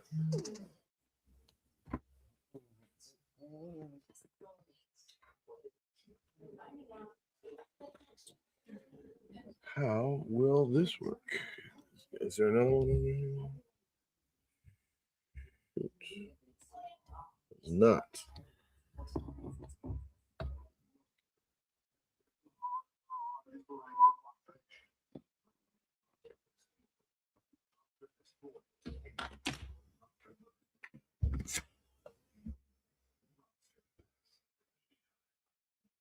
Aces Yard Expo prescribes the best lawn care specific to your yard's needs delivered every season. Because when you want cleaner grass, less weeds, and fewer bugs. Sorry about that. Mary Jo's going to already. Oh, yeah. Well, you know what? I hope you're right. I think it will. Because as soon as we go to the Super Bowl and win the Super Bowl, clearly it'll be the best year of all time. Right? Anybody else you guys want to talk about? If you haven't yet, go to that. Go to YouTube. Well, you can't do it if you're watching here, of course, but we definitely want to get our new series that we just started, Buffalo Hold'em. Let me know who you next want to highlight, and also let me know what you would do with the first hand that I dealt you in Buffalo Hold'em, which is Keon Coleman. Find that video, comment on that video after you watch it, comment what you would do with that hand, fold, check, bet, or go all in, and then tell me who you want your next hand to be, and we will talk about that with some in-depth film review and so forth. Green, if his passing is developed, he could really be good. If I'm the Ravens, I would draft him to sit behind Lamar.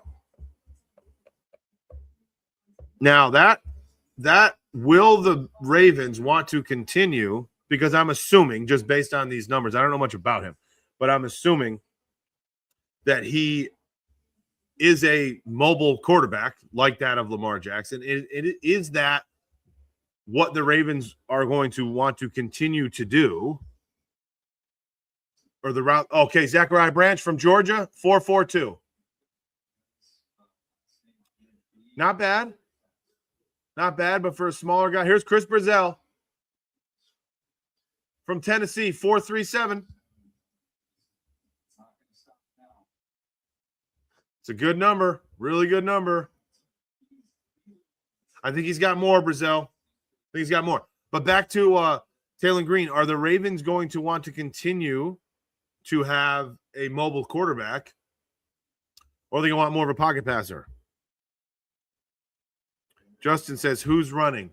Well, Brazell just ran a 4.37. And now Barian Brown from LSU is up. He's 5'11", 177 pounds.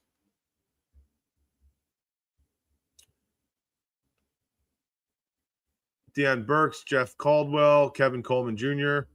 Okay, Barian Brown's off. He's looking fast. 4.41, pretty good. Pretty good number. Deion Burks, 5'9 3/4, 180 out of Oklahoma. He's up. He's up.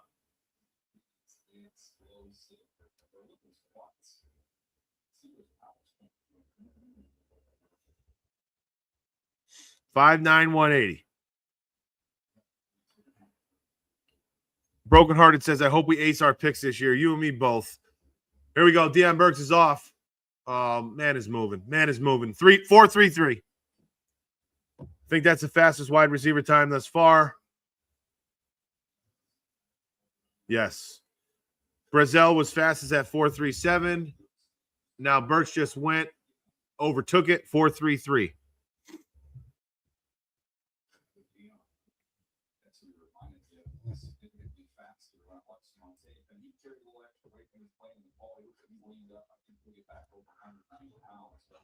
Deion Burks' comp is Deion Branch, they say.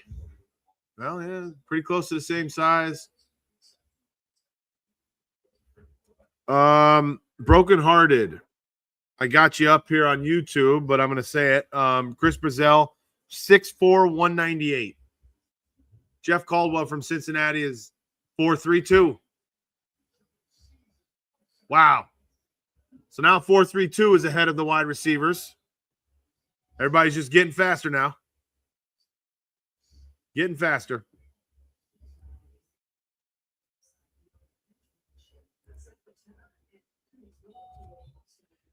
Justin, is there any way to get the combine for free? I'm not sure, if I'm being honest with you. I don't believe so. I think you have to at least have NFL Network or something on your cable, or you can have the app to stream it. I don't believe that it's free, unfortunately. The NFL doesn't really do anything for free, if I'm being honest. Contact, how are you, Contact? Bucks fan, what's going on, Bucks fan? Kevin Coleman's off. Looks like he had a pretty good 10-yard. Ooh, 4.50 for Kevin Coleman Jr. out of Missouri.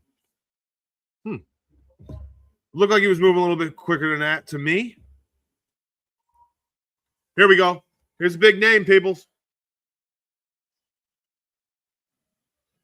It appears, unless there's two groups of wide receivers, it appears that Concepcion will not be running. I do not see him on the list. I see Omar Cooper Jr. next up. He's towing the line now. Caleb Douglas, Malachi Fields, big name, Malachi Fields, Emmanuel Henderson Jr. and Chris Hilton Jr. and then end of list. So there might be two groups. There were two groups of one other position a couple days ago. So maybe there's two groups, but if there isn't, then Concepcion was not running. Omar Cooper, though, says, I'm going to show up.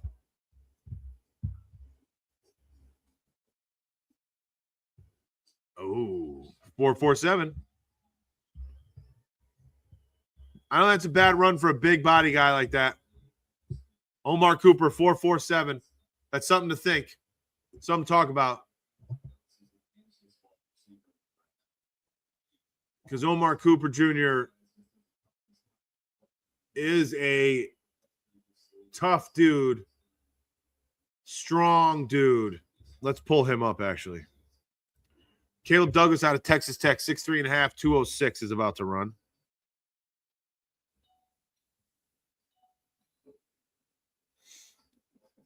Mm. 4.40.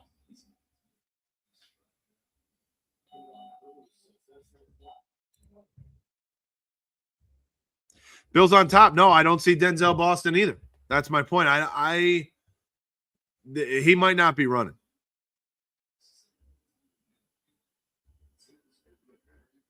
Might not be running.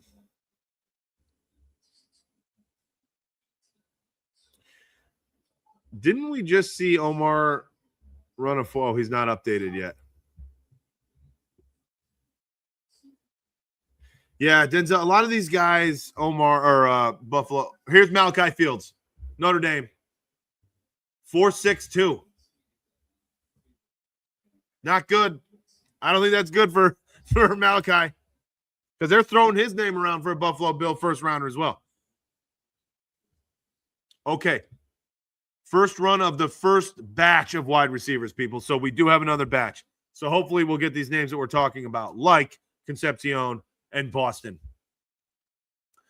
Not a good first run for Malachi Fields, folks. I don't think that that's going to do him any favors. Hopefully he can get that down a tad bitsky. 4.44 out of Emmanuel Henderson. Just for context, excuse me, Malachi Fields, who is a projected first-round wide receiver potential, right now has the slowest wide receiver grade or speed for the 40-yard dash.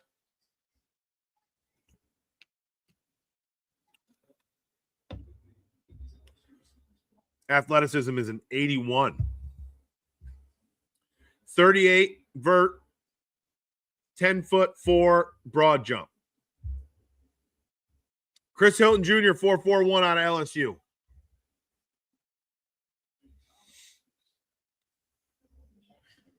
Yeah, look at this. Michael Pittman Jr. comparison for Malachi Fields.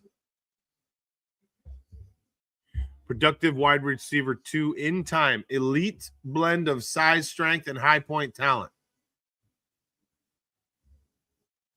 Once he gets top position, it's too late for the defender.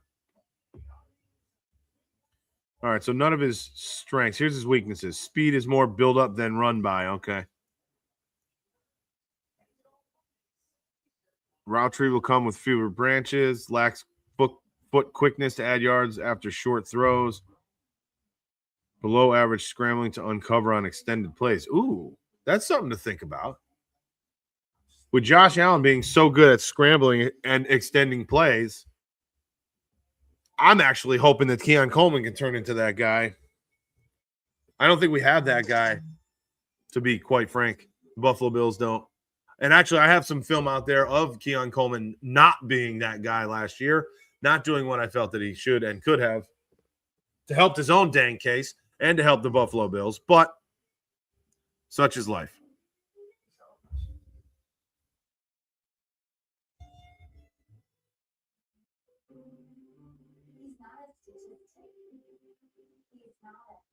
Buffalo Bills on top. Thank you for follow. Appreciate you, man. Jerry Vandy. How are you? Welcome. Welcome in, Jerry Vandy. If you guys are on YouTube as well, if you go over there, we do have we're sharing screens and I can show you what I'm looking at. I can't show you the combine itself, but I can show you what we're looking at. We're looking at the prospects, bringing up their strengths and weaknesses, looking at the numbers, the leaderboards, things of that nature. I can do that, and I'll be able to do that, I think, on TikTok here soon. If Big Dog, what up? If and when, I don't say if, but Tay Boy sent a rose. Hey, Tay Boy, appreciate that, man. I don't know what does that do? What does a rose do, Tay Boy? I don't even know. I honestly, God, have no idea what that means. But I appreciate you, man.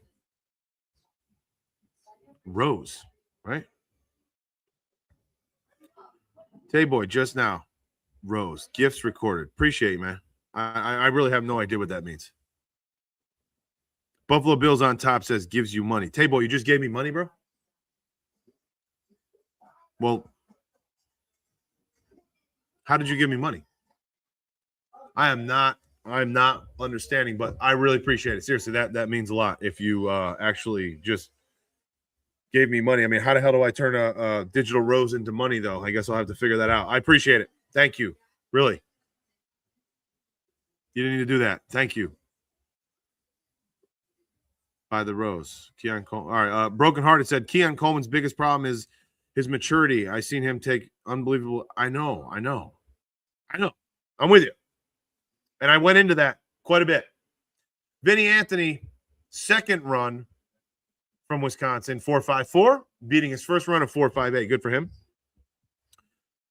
Does anyone know what that means? So the rose, by the rose, I gotta go put. Okay, well, we'll get into it.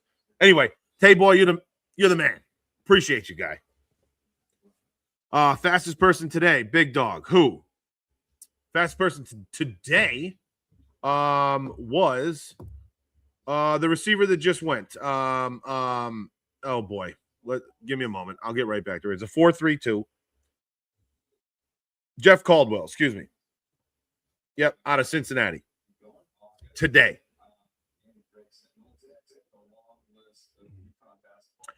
Lennon. Well, no, that was the fastest quarterback.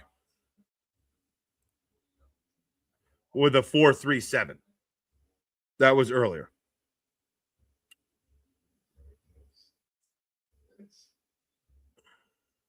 Taylor Green, I think you were talking about.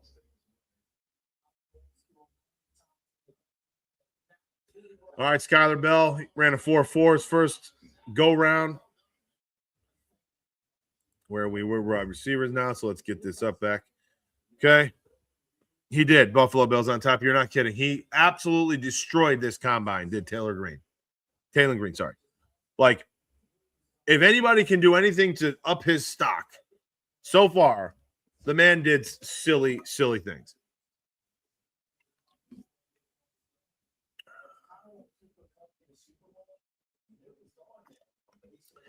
Now okay, so they're going to run their second run of the first group, what they're doing. And then we got to get on to the second group, I hope, to see the guys that we haven't. Skylar Bell, 4.42 from a 4.40. So relatively consistent, didn't help himself out any. Buffalo Bills on top. I could see him going to the Rams or Steelers in the later rounds. Who's this? Taylor Green you're talking about? Back up later on. Yeah. Buddy of mine over here on YouTube just a few minutes ago, Dexy Gaming said he was thinking the Ravens potentially. for a backup QB behind Lamar. The only thing I would say is wherever he goes, you would think that he's going to back up an elder quarterback who is also a athletic, mobile quarterback as well. Malik Benson from Oregon, 4.41. So these guys are actually slowing down thus far on their second rounds. What I mean by that is because it's kind of tough to structure an offense and a team over or after Lamar Jackson and then put a Dan Marino style quarterback under center after him. They can't move. When you have your whole offensive mind, around a mobile quarterback. So I think it'd be somewhat difficult for the Rams, albeit, for a stud athlete, it's kind of hard to pass on him regardless. Jeremy Bernard went down below 4.5 now to a 4.49 from a 4.52. He's out of Alabama, so he made an adjustment. Big Dog says, didn't Styles do good yesterday? Phenomenal. We're going to pull up all his numbers. Sonny Styles. Here are his numbers. First of all, they're labeling him will become good starter within 2 years in the NFL. His score is number one by far, and I think he had the number one ranked linebacking combine of all time with a 4.46 40, a 1.56 10-yard split, first 10 of the 40. Hold on, Zachariah Branch, 4.36 out of Georgia. Yes, sir. 4.36 beat his 4.42 in the first run. Great job by Dion. That was his comp, Dion Branch, actually. No, it wasn't. That was not his comp. Sorry. Zachariah Branch, 4.36. Sorry, so back to Sonny. 1.56, 10-yard split, 43.5 vert. Insane, and 11.2 broad. 7.09 three-cone drill and 4.26 shuttle, 20-yard shuttle. He did not do the bench. He did as much as anybody in terms of how many drills he completed. Unbelievable. Unbelievable day for him. NFL comp Fred Warner. That is a comp. Wow. What a day. And then his brother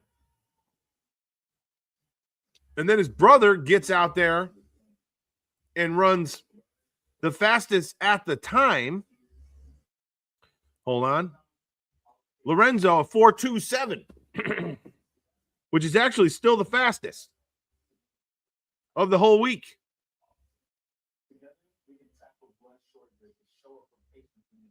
Of the whole week, the fastest. So those boys are doing okay, huh? I could see him on the Ravens. Yes. Big Dog would rather Styles than Reese. M. Freeman, how are you? All right, so this phone is like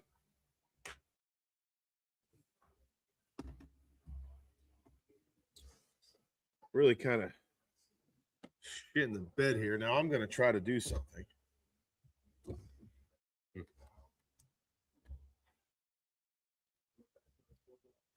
That didn't help, did it?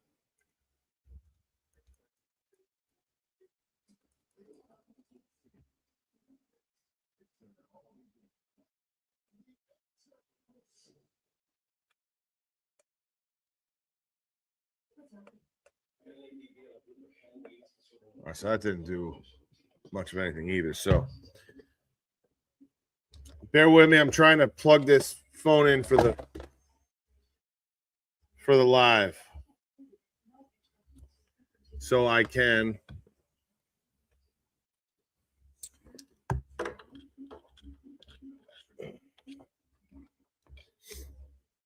just got to plug this in. It's about to die. Once we get to 1,000, we will be good to go. 1,000 followers and we'll be all good.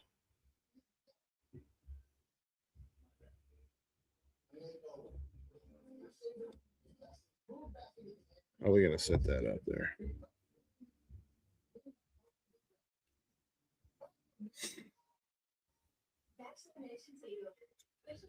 Go Bills. Cooks caught it. Yeah, no kidding, Mr. M. Freeman. No kidding. Caught it. That's a catch, baby. That was absolutely a catch. All right, Barry and Brown, LSU, 4-4-1, down 2 or up to a 4-4-2 on the second run. Gallo, how are you? Appreciate you coming in. We're talking NFL Combine. We're watching NFL Combine. Deion Burks, 4-3-1, baby. From a 4-3-3 to a 4-3-1. Good for him. Jeff Caldwell, 4-3-7. I lost 500ths.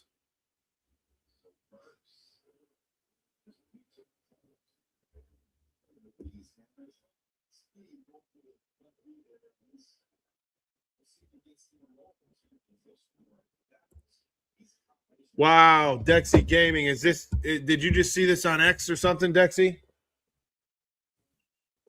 That's insane.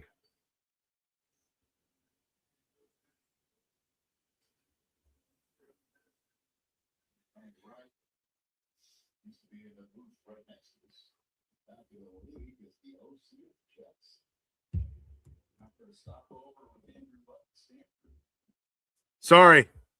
Everybody, my apologies. Everybody on TikTok, my bad. My bad. My freaking bad. I lost you. Phone died. I'm on another one. Trying to figure this thing out here. Again, getting to 1,000 followers and we'll be there. Hey, you sent me another rose? Thank you, brother. Man, didn't know that was even a thing. And here comes T sending me roses and shit. Tay boy. Appreciate it. I guess it's money. Got to figure out how to turn that into money. CD, appreciate you coming on in. So listen to this. Dexy Gaming, a buddy of mine on YouTube, just says rumor popped up. I'm not on X at the moment scrolling because we're here watching the Combine. Omar Cooper Jr. from Indiana is about to run his second 40. And the Vikings are actively looking to move on from J.J. McCarthy already. Minnesota is searching for a new starting quarterback and plans to bring in competition to eventually replace him. I mean, talk about giving up on your guy right away. Whoa. That's crazy. That is crazy. That was quick as hell. Vibe, welcome, Vibe.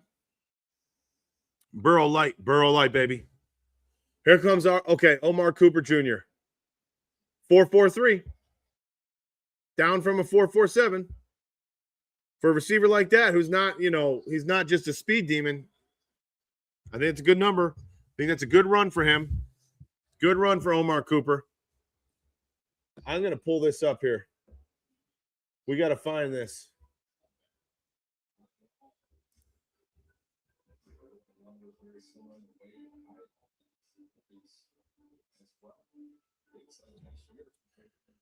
You can now customize the badge and emotes for your fan club. What the hell? Uncle Rocker, how are you, brother? I don't know what that means. So we're reduced to talking 40 times at Combine. I don't know what that means. Reduced. Mr. Phoenix, thanks for coming on in. I don't know what the heck that means. We're reduced to talking 40 times. What team? M. Freeman. Appreciate the follow, brother. Appreciate you. What team needs to do great in the draft? Well, all teams, but the Raiders need to kill it. They need to make sure that Mendoza's their guy. Football fandom. Yeah, no kidding. Mr. Phoenix, I hear you now, yes. Malachi Fields, 4.64. Malachi Fields might have just ran himself out of the first round. Guerrero, Jason Richards, Sir Senior Wilson. Appreciate you coming in. How are you guys? Maga Man, 47. How are you?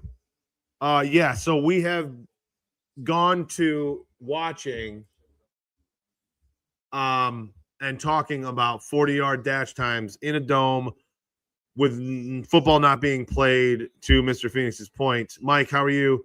And yeah, just watching people run 40-yard dashes because we can't wait until the damn season happens again in September. So true. Introducing Superfan. Learn what it is and how to become a super fan. All these things are popping up on my screen here. I don't know what the hell they mean.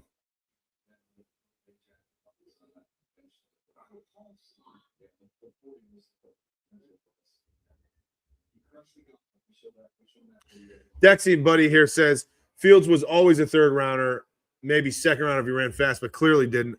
I thought, in my opinion, I literally has seen him going as high as literally the Bills at one point last week, like in the first round. Manuel Henderson 4.46. Mr. Field, my dumpster fire needs to have all other teams give us all first and second round picks. Who's my team? The New York Jets. Right?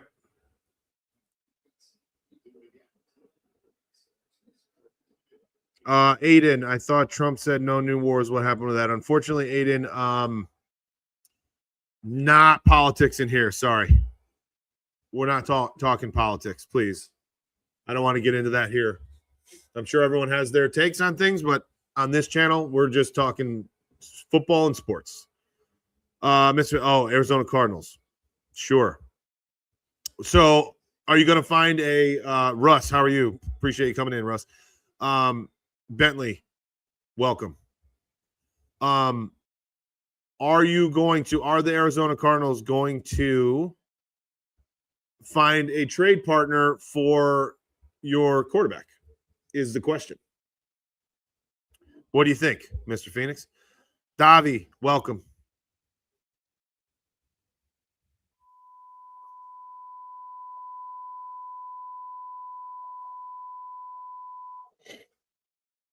Oh, there's Mendoza. He's sitting on the sideline doing nothing. Nope. Nah, I don't know. At one point you could have, but I don't know. That's just not a good team, unfortunately. They're in a bad situation. Could he be decent somewhere else? Possibly. Right? Possibly. I don't know, though. Preston Maley, have the wide receivers run the 40? Yes, they're actually currently, the first grouping of wide receivers are currently running their 40-yard time, their 40-yard dashes. And we are working through them and talking about them as we speak. So far, just to recap for you, the wide receivers, Deion Burks is the fastest with a 4.31. Jeff Caldwell 4.32. Zachariah Branch 4.36, and Brazel 4.37. Malik Benson 4.38. I mean, we're a bunch of people in the high 4.3s. Preston, unfortunately, I can't do that. I cannot stream what I'm watching because it's illegal. I don't have rights to broadcast what I'm watching because the NFL would not be okay with that. They will wait till we cut them. Yeah, Mr. Phoenix, it might have to go that way. I don't know.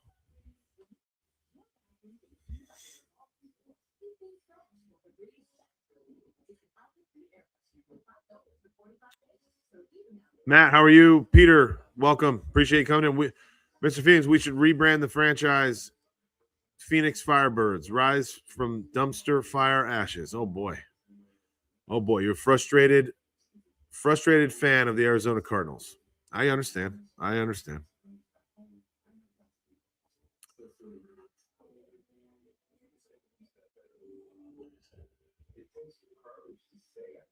But don't go too far just yet, man.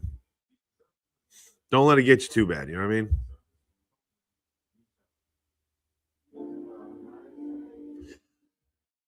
You're not Dexy. Give me Brazel's a Z. Oh boy, how fun would that be? I don't disagree with you, but I don't know if I want him as a number 26 overall pick. Is that what you mean?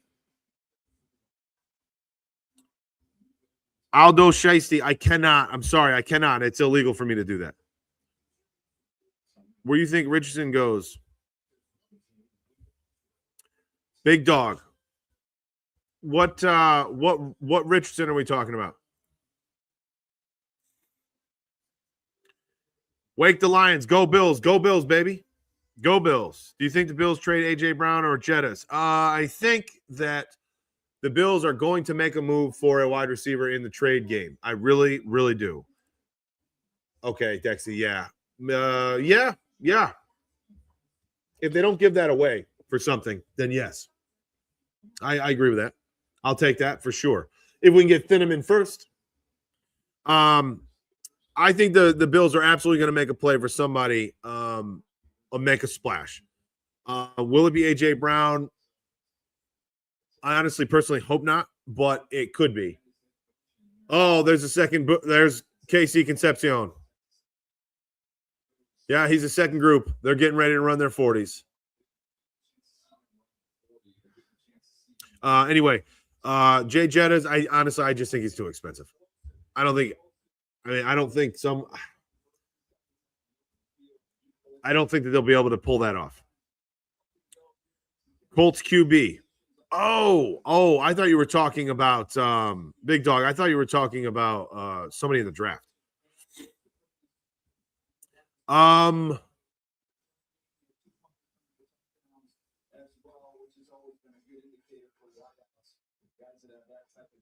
Oh, that's a good question. Let me think on that one. He was given the okay to seek a new team, right? Big Dog? M. Freeman, other than wide receiver, what other position do the Bills need to address in free agency or draft? 100% linebacker and safety. Probably both. Potentially an edge guy.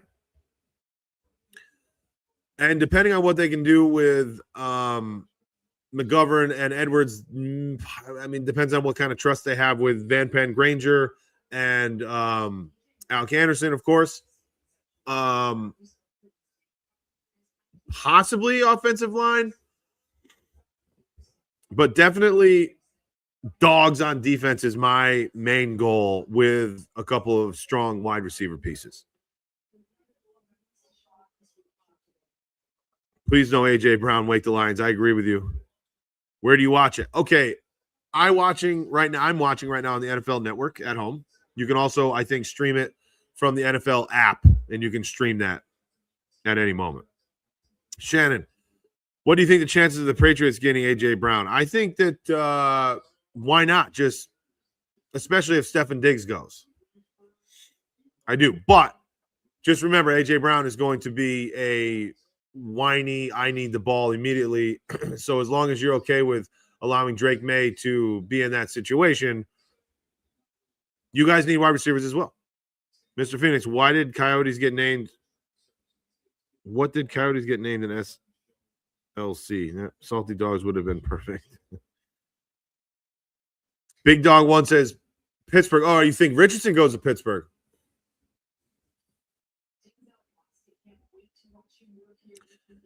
I mean, could be.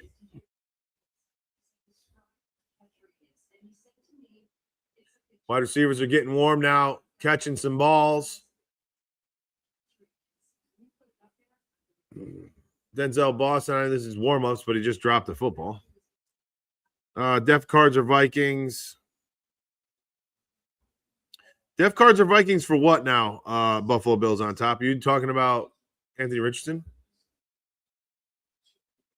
I'm hoping we can snag McNeil Warren or Thieneman in second round for good safety to pair with Bishop. Buffalo Bills, you are not getting Thieneman in the second round. I can almost guarantee that, especially after the day that he had yesterday in the draft or in the combine. Although I'd love it. And yes, that's my exact dream scenario because of the fact that I think he pairs well with Bishop so well. Kobe. What's up, Kobe? I'm sure you do. Shannon, I'd rather him with Pats than us. I don't. I'm not a AJ Brown guy either. All right, we got gentlemen just simply warming up here. Yeah, they're just warming up. Okay, so the guys that just ran the 40 are now catching some patterns, catching some balls. They're just jogging on little like seam route go patterns. Yeah. I think ASU would beat the current Cardinals 27-14. No, they would not. Absolutely not. Bills need two threat deep wide receivers, scary pass rusher, safety. I'm with you there. The second group went yet or are they going? Caleb, no, they have not gone yet. The first group was just catching some balls, warming up, getting loose. Now they're running the gauntlet, maybe. Will Sonny Styles or Arvell Reese go too? It's possible. All right, so they're going on the gauntlet. They start on one sideline, the wide receivers, and they just run straight down the sideline, the width of the field. And while they're sprinting, they're supposed to obviously go as fast as they can. They sprint, and they catch balls from both sides. They're looking over their right shoulder, catching a ball, looking over their left shoulder as they're running. So they just showed us that. I'm assuming that that's what's coming up here next for the wide receivers. But I don't know. It's a pretty slow pace at the moment. Crazy how 4 of the top 6 might be OSU Buckeyes. Well, that just continues to be happening, it seems to me. The Buckeyes pump out first-round draft picks like it's their job, don't they? Don't they?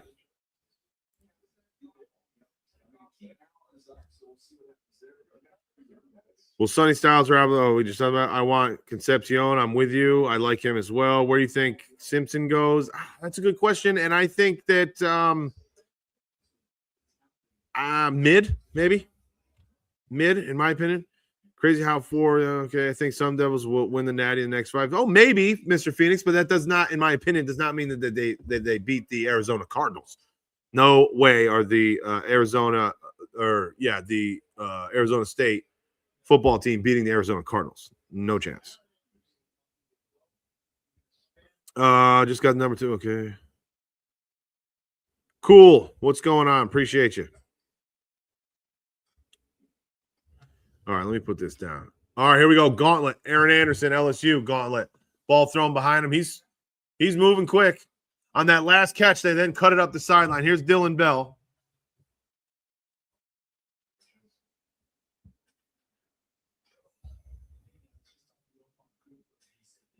He's not even running a straight line. Dylan Bell did not show me much there. Skylar Bell now. Here we go. Let's go, Skylar Bell. Strong hands. Stick in the hands, dropping the ball, running straight down the line. Don't know how fast he was running, but that was a good rep. Malik Benson.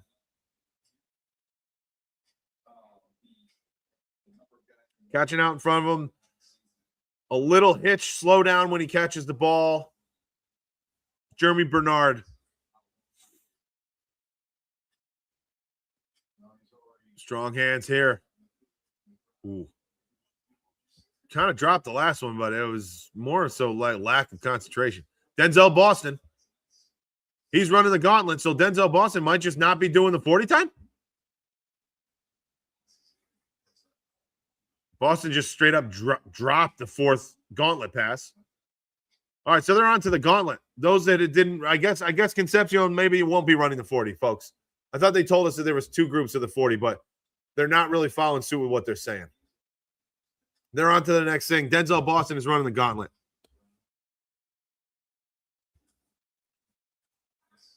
Varian Brown, good gauntlet. Kevin Coleman Jr., Missouri.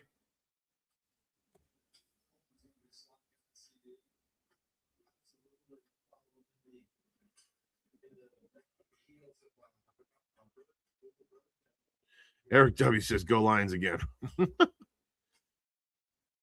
Shorts and teachers won't tell you what a receiver does in traffic. Some got alligator arms in traffic. Agreed, Mr. Phoenix. About 20 minutes ago, I went on a – did I just miss Concepcion?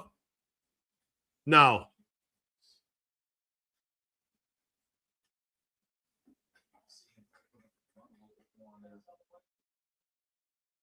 I hope to God I didn't just miss him trying to – Mr. Phoenix, I went on a rant saying how these numbers in these combines do not mean as much to me as they do other people, for sure. For sure. Malachi Fields. All right. I mean, he dropped 2 balls in a row. Didn't stay in. Malachi Fields is literally dropping like a tank. Sorry. Malachi Fields is dropping like a tank based on today. Big Dog, how do you feel about these international games? I don't like them. I don't think the players like them either.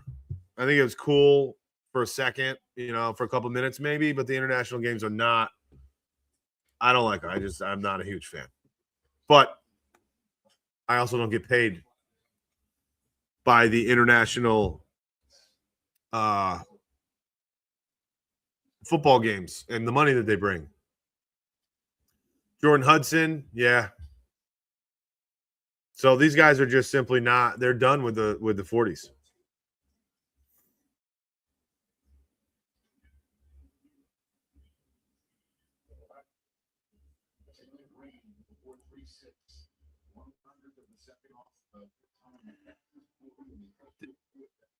Did Malik Benson run the 40? Yeah, I think he did. Wait. No. Yes, he did. 4.37. 4.37, Malik Benson.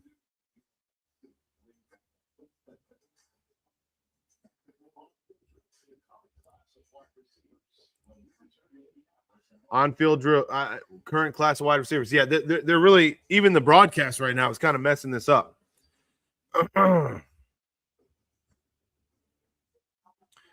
Internet games put huge toll on these players, it seems, with travel. Exactly. Deckery, thank you. Yes, you're welcome. Not sure what I did.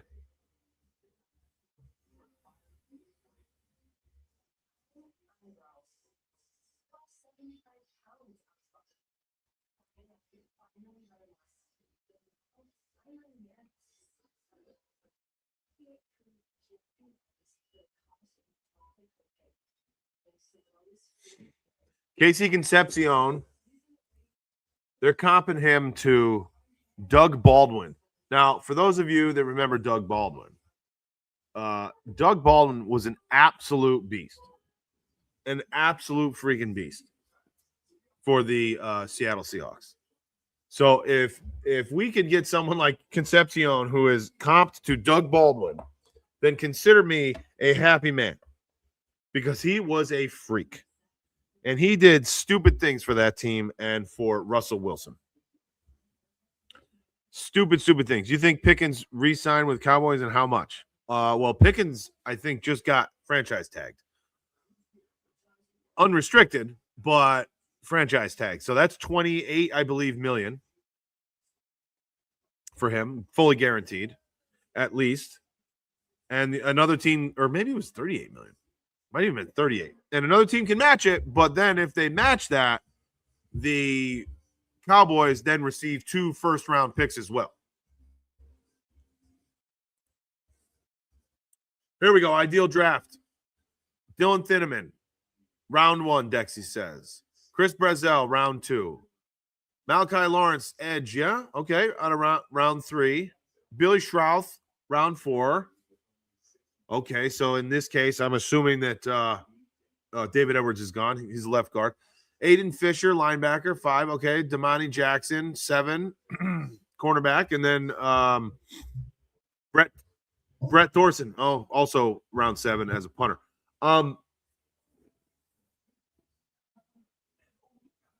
Yeah, depending on the defense, I kind of like that.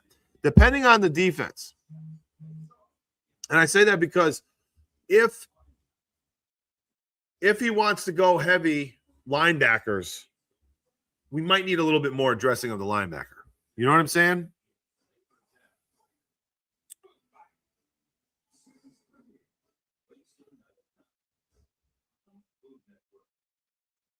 Jordan Tyson, wide receiver, 8th pick to the Saints. Book it. Yeah, I mean, I would love for him to fall to 26 because I'd take him too. I love Jordan Tyson. Saints could use some players. That's for darn sure. Saints could use some players.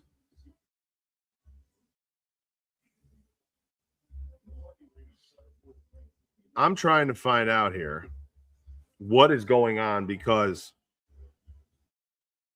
they just said there was 2 groups of wide receivers, but then they only showed us a 1 group running the 40, and then they went right into the gauntlet.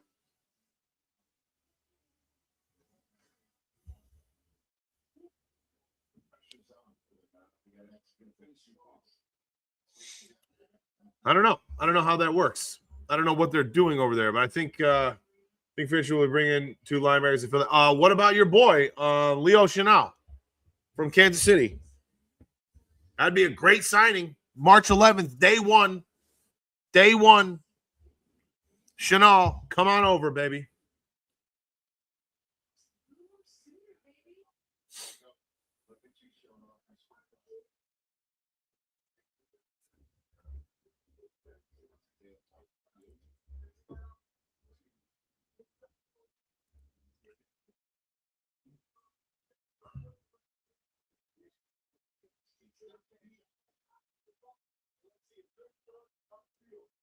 All right, so they're running some routes now. They're about to, and I don't even see Concepcion.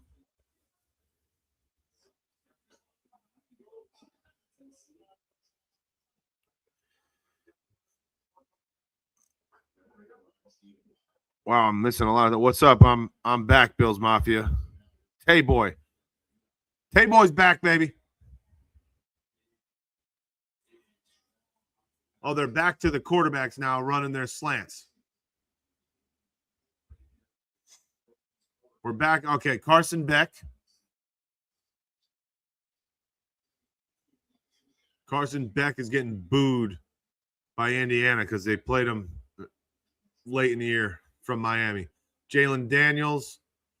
All right, so these are the quarterbacks. There's a big boy, right? That's an arm. So they're going back and forth here. Casey Concepcion was born in Rochester and father was a big Bills fan. That is correct. He mentioned that yesterday in his interview. JT isn't at Combine. That is also correct, I believe. Tay-boy, NFL is trying to ban the tush push. You're right.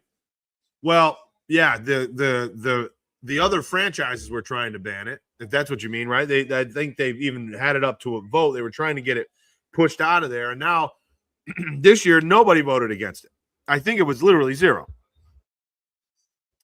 I think Bill should trade first-round pick and focus defense in the rest. I don't know if they should trade that first-round pick because what are you going to get for that? It's almost not a first-round pick is my point. 26. Who's your team? Who are you talking about, Phoenix? Me? No, Buffalo Bills. This is a Bills hat. Not the Lions. Any idea when Beck goes? Yeah. I don't like him, if I'm being honest. I don't think he's good.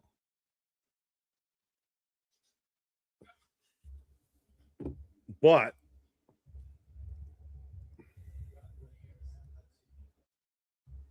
I will tell you what he's a fifth round projection. I don't like him. Our 40's done. Well, so I don't know what's going on. It appears that the 40s are done, but they might be going back to the second group of wide receivers after the quarterbacks get some throws in because the quarterbacks are throwing the football right now. But most of these quarterbacks are not top level guys because there's not that many quarterbacks out there. Bill's Vision, cold front, baby. Yes, sir. Zolby Eats, what have they done so far? What have who done? Trade first round pick for a proven threat receiver. Well, yeah, but that's what I'm saying. I don't know that anybody would give that up for 26th pick. I think he's probably going to get franchise tagged if I'm being honest. And I don't know that that's the guy that I want because of the fact I looked at him pretty extensively and he's a deep threat target and his touchdown to reception target or touchdown to target percentage is fantastic. But he's kind of touchdown or bust and he's deep or bust. And I don't know that I want to spend what he's going to garner on someone that is not going to be a really big part of the passing offense, meaning consistently. And I don't think that they're going to let him go though, because like who am I? Like he's a great receiver, but I don't think that we plan decades around him, or we plan 5 years even around him. I think we bring in Leo. and one of either Caden Ellis or Alex Singleton. Yeah, definitely Leo. I'd take Singleton, but it also we'll see what they do with Milano and Bernard. Well, Bernard can't go anywhere. Like, honestly, he's almost impossible to get rid of. He really is. Shorty, welcome. He's almost impossible to get rid of. Because of that contract that he just signed. But Milano, Shaq Thompson, these are the question marks. And are they really going to roll with 4 legitimate linebackers often? Or is it going to be a mixture of like the DLs, right? The edge guys.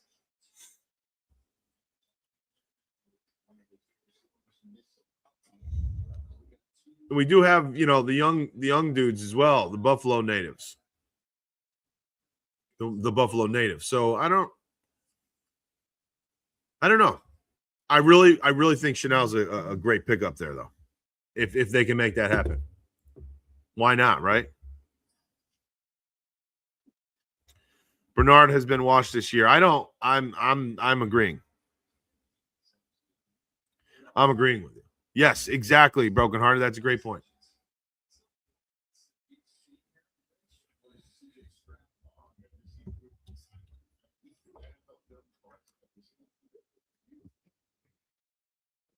See, here we go. The broadcast is saying one of the best that we've ever had here at the Combine as a quarterback was CJ Stroud. He threw NFL Films balls every rep.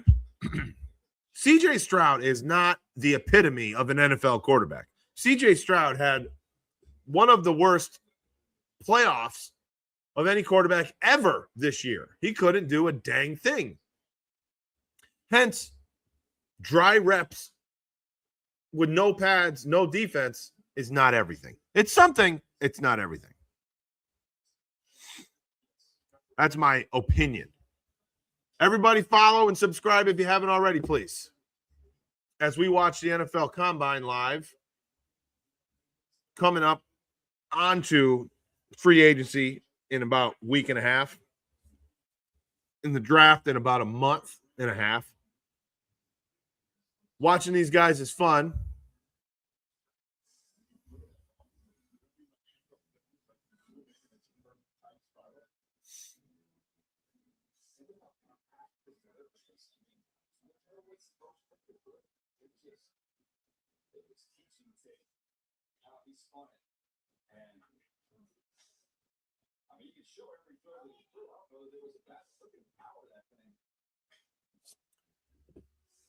They're showing CJ Stroud highlights, and he does look good. Don't get me wrong, but not highlights. I mean, his combine in 2023 looks great. Ball looks great coming out of his hand, but he's not that good of a quarterback. Sorry, he's just not.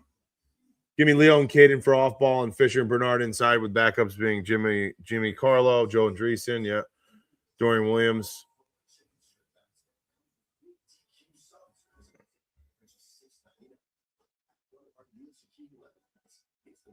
Yeah, I mean, I can see that. Especially with Michael Hoyt. Because I think Michael Hoyt can play up and down. And I, you know, Russo, I think is more of a kind of all around than he gets credit for sometimes too. He's just not simply a pin the ears back and go after the quarterback guy. He's one of the best edge rushers in the league when it comes to stopping the run and defending the run.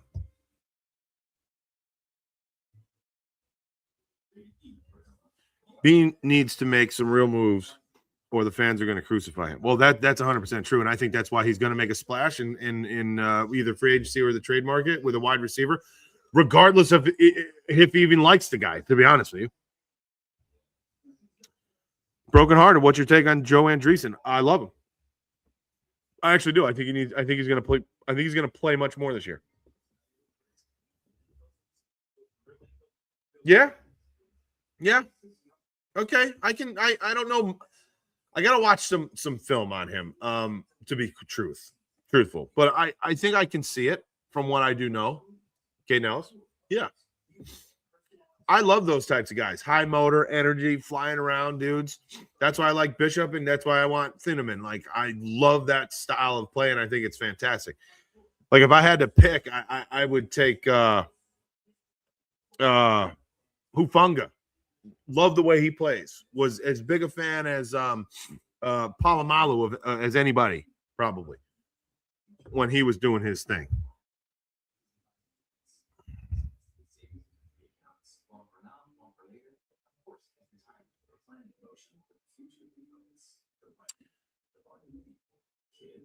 Dimitasso, welcome. Aiden, Browns winning Super Bowl 61. Wow.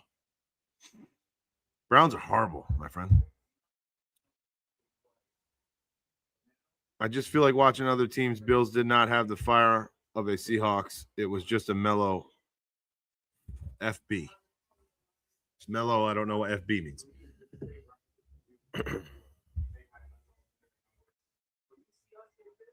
Yeah, Bishop, love him. Larry Hudson, how are you? What's up? Seth, welcome.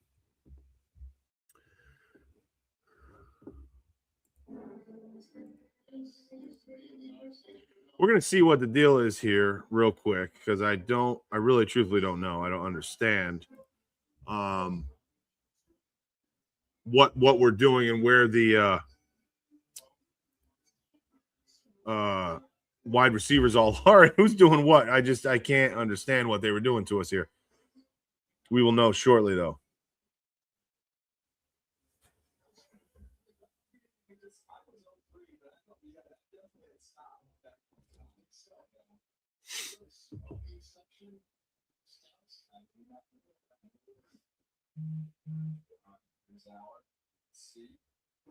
Still the quarterbacks. Still the quarterbacks ripping. And it's not even.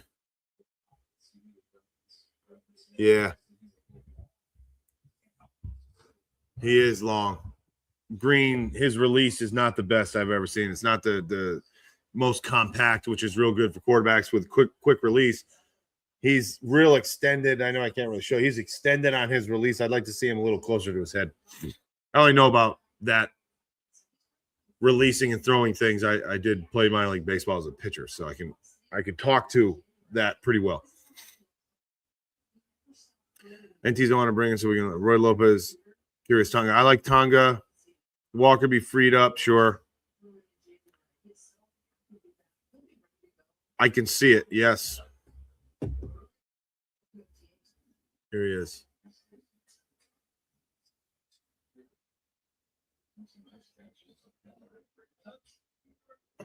Okay, bear with me. I'll be right back. Ty Simpson, I have not seen. I don't even know if he's competing today or, taking part in this.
All right, we're here. Yeah, Ty Simpson, I don't think he's anywhere to be found. Carson Beck, not a big producer, in my opinion. They're throwing some pretty deep out routes now. Pretty good ball. I don't know, though. He doesn't do anything for me, Carson Beck. Wide receivers are getting a chance to show off their skills as well.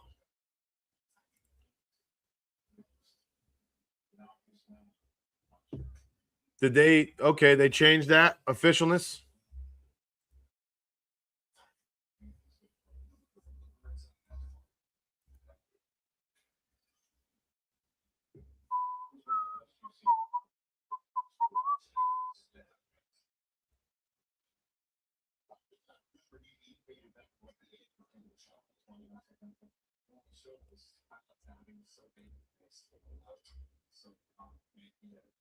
Yeah, look at that. Deion Burks, 4.30.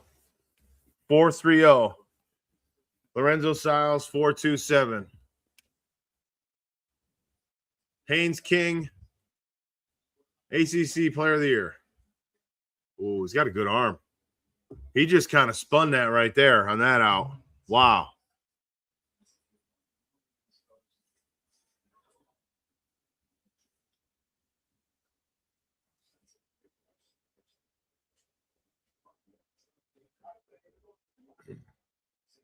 I don't know when we're going to get back to these other wide receivers, to be honest with you, fellas and ladies. But if you haven't subscribed and followed already, please do. Parker, Harry, Joe, Milliam, welcome. AJ, how you doing? How are you, AJ? We're watching the combine. Need to get to 1,000 subscribers immediately. Immediately.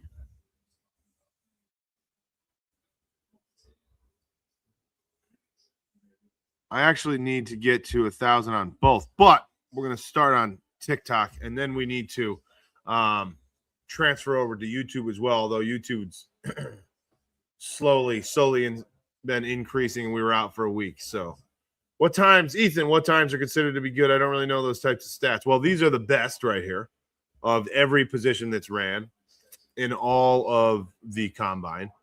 So anything sub 4.2 is, or I'm sorry, sub 4.3 is like top 12, 15 ever. 4.4s are good. 4.3s are fantastic. But of course, Ethan, it depends on the position. You know, if you see all these guys, safeties, cornerbacks, running backs, and then boom, a quarterback sticks out.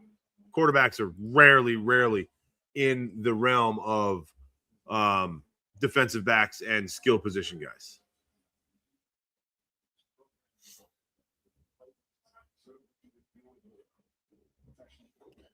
Yeah, I mean, I thought it was decent for him. I think he got better his second one, right? Let's see.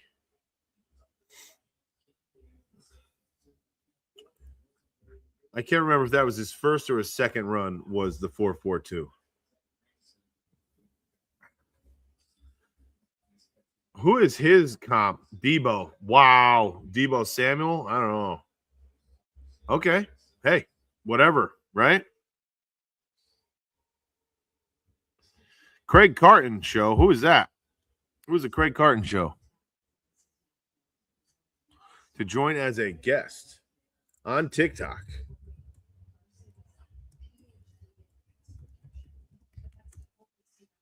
I don't see those people being in here. Craig Carton show. You're in here? Doubtful. How do I see this? Why is this telling me to invite those people? How do I see on TikTok who is in here? Or can I? Maybe I can't. YouTube, I know it doesn't allow me to do that.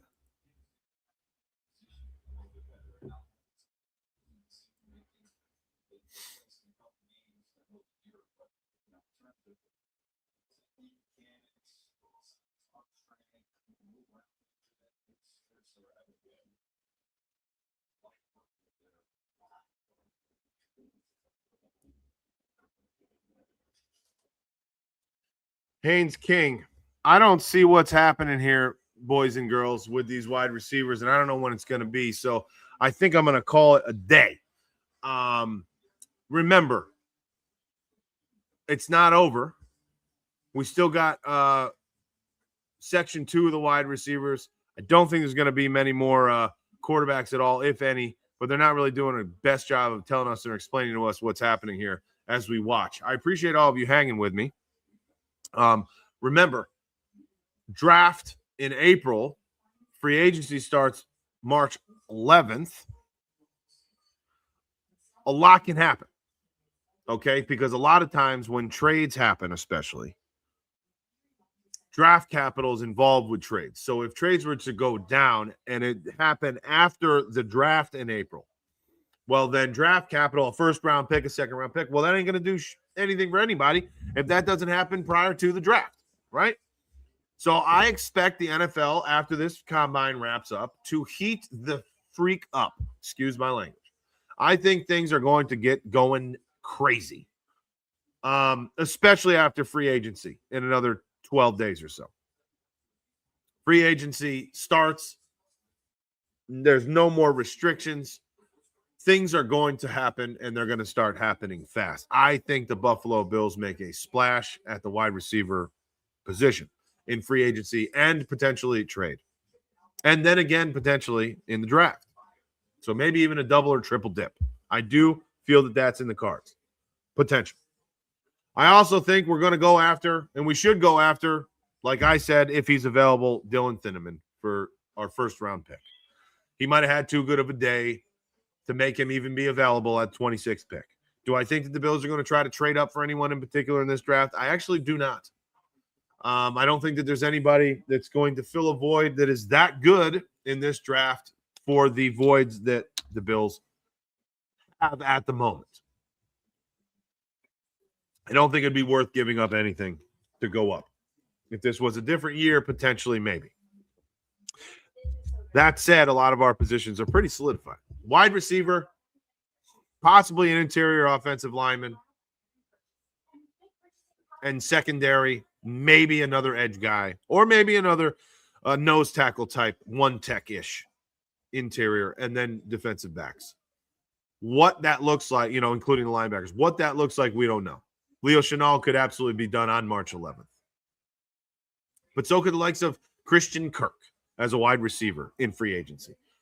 And then the trade for the big name like the Justin Jefferson or the A.J. Brown or the Marvin Harrison Jr. or the Brian Thomas Jr., although we heard today that the Jaguars are going to want, I think Dexy told us this, the Jaguars come out and said that they want 2 first-round picks and a player for Brian Thomas Jr. That's good. That's funny to me. So that ain't going to happen. But this is why the NFL is so fantastic. We have no idea, and we're sitting here in the middle of February, at the end of February, last day of February, like someone, Mr. Phoenix, noted on TikTok and said that we're literally sitting here watching people run 40-yard dashes and live streaming on YouTube and social media and TikTok and X and all these other things, watching people run in hopes that we can find someone running with tight clothes on, no pads, that we like so much that our team then drafts come April. How sick are we as individuals? I love it. Anyway, I love all of you. And if you're in here right now and you just got in here and you are not following or subscribed at all to one of these channels, please do so immediately to help me out. We're going to continue. And I know I've told you, we're going to continue to do what we're doing. We're going to put the money that we hopefully get here soon when we get monetized back into this thing that we're doing. We're having a ton of fun. We're going to continue to do the film. I need you to go check out the link that I put in the YouTube. I need you to go to our YouTube channel if you're on TikTok and follow and subscribe in the opposite channels. But do me a favor, make sure you watch the first episode of Buffalo Hold'em with Keon Coleman, about Keon Coleman. Watch that. Watch the film review. Watch everything we talked about. Give me your play that you would make, fold, check, bet, or go all in, and tell me who you want me to cover next, what you want that next hand to be. And be on the lookout. It's coming soon, I think, just after free agency. Just after free agency, we should be pairing up, like I said, and joining, collaborating with a pretty big outfit here shortly in the Buffalo Bills creation world. So really, really looking forward to that. We're going to do a lot more with those guys. So be on the lookout for that. I know it's been longer than I originally thought, but I don't really want to say anything until it happens. But I just got off the phone with them yesterday, and we're really looking forward to it. So follow along, be part of the family. Appreciate all of you. Love you. And we'll talk to you guys soon. All right? Be well. Go Bills, baby. Cold front.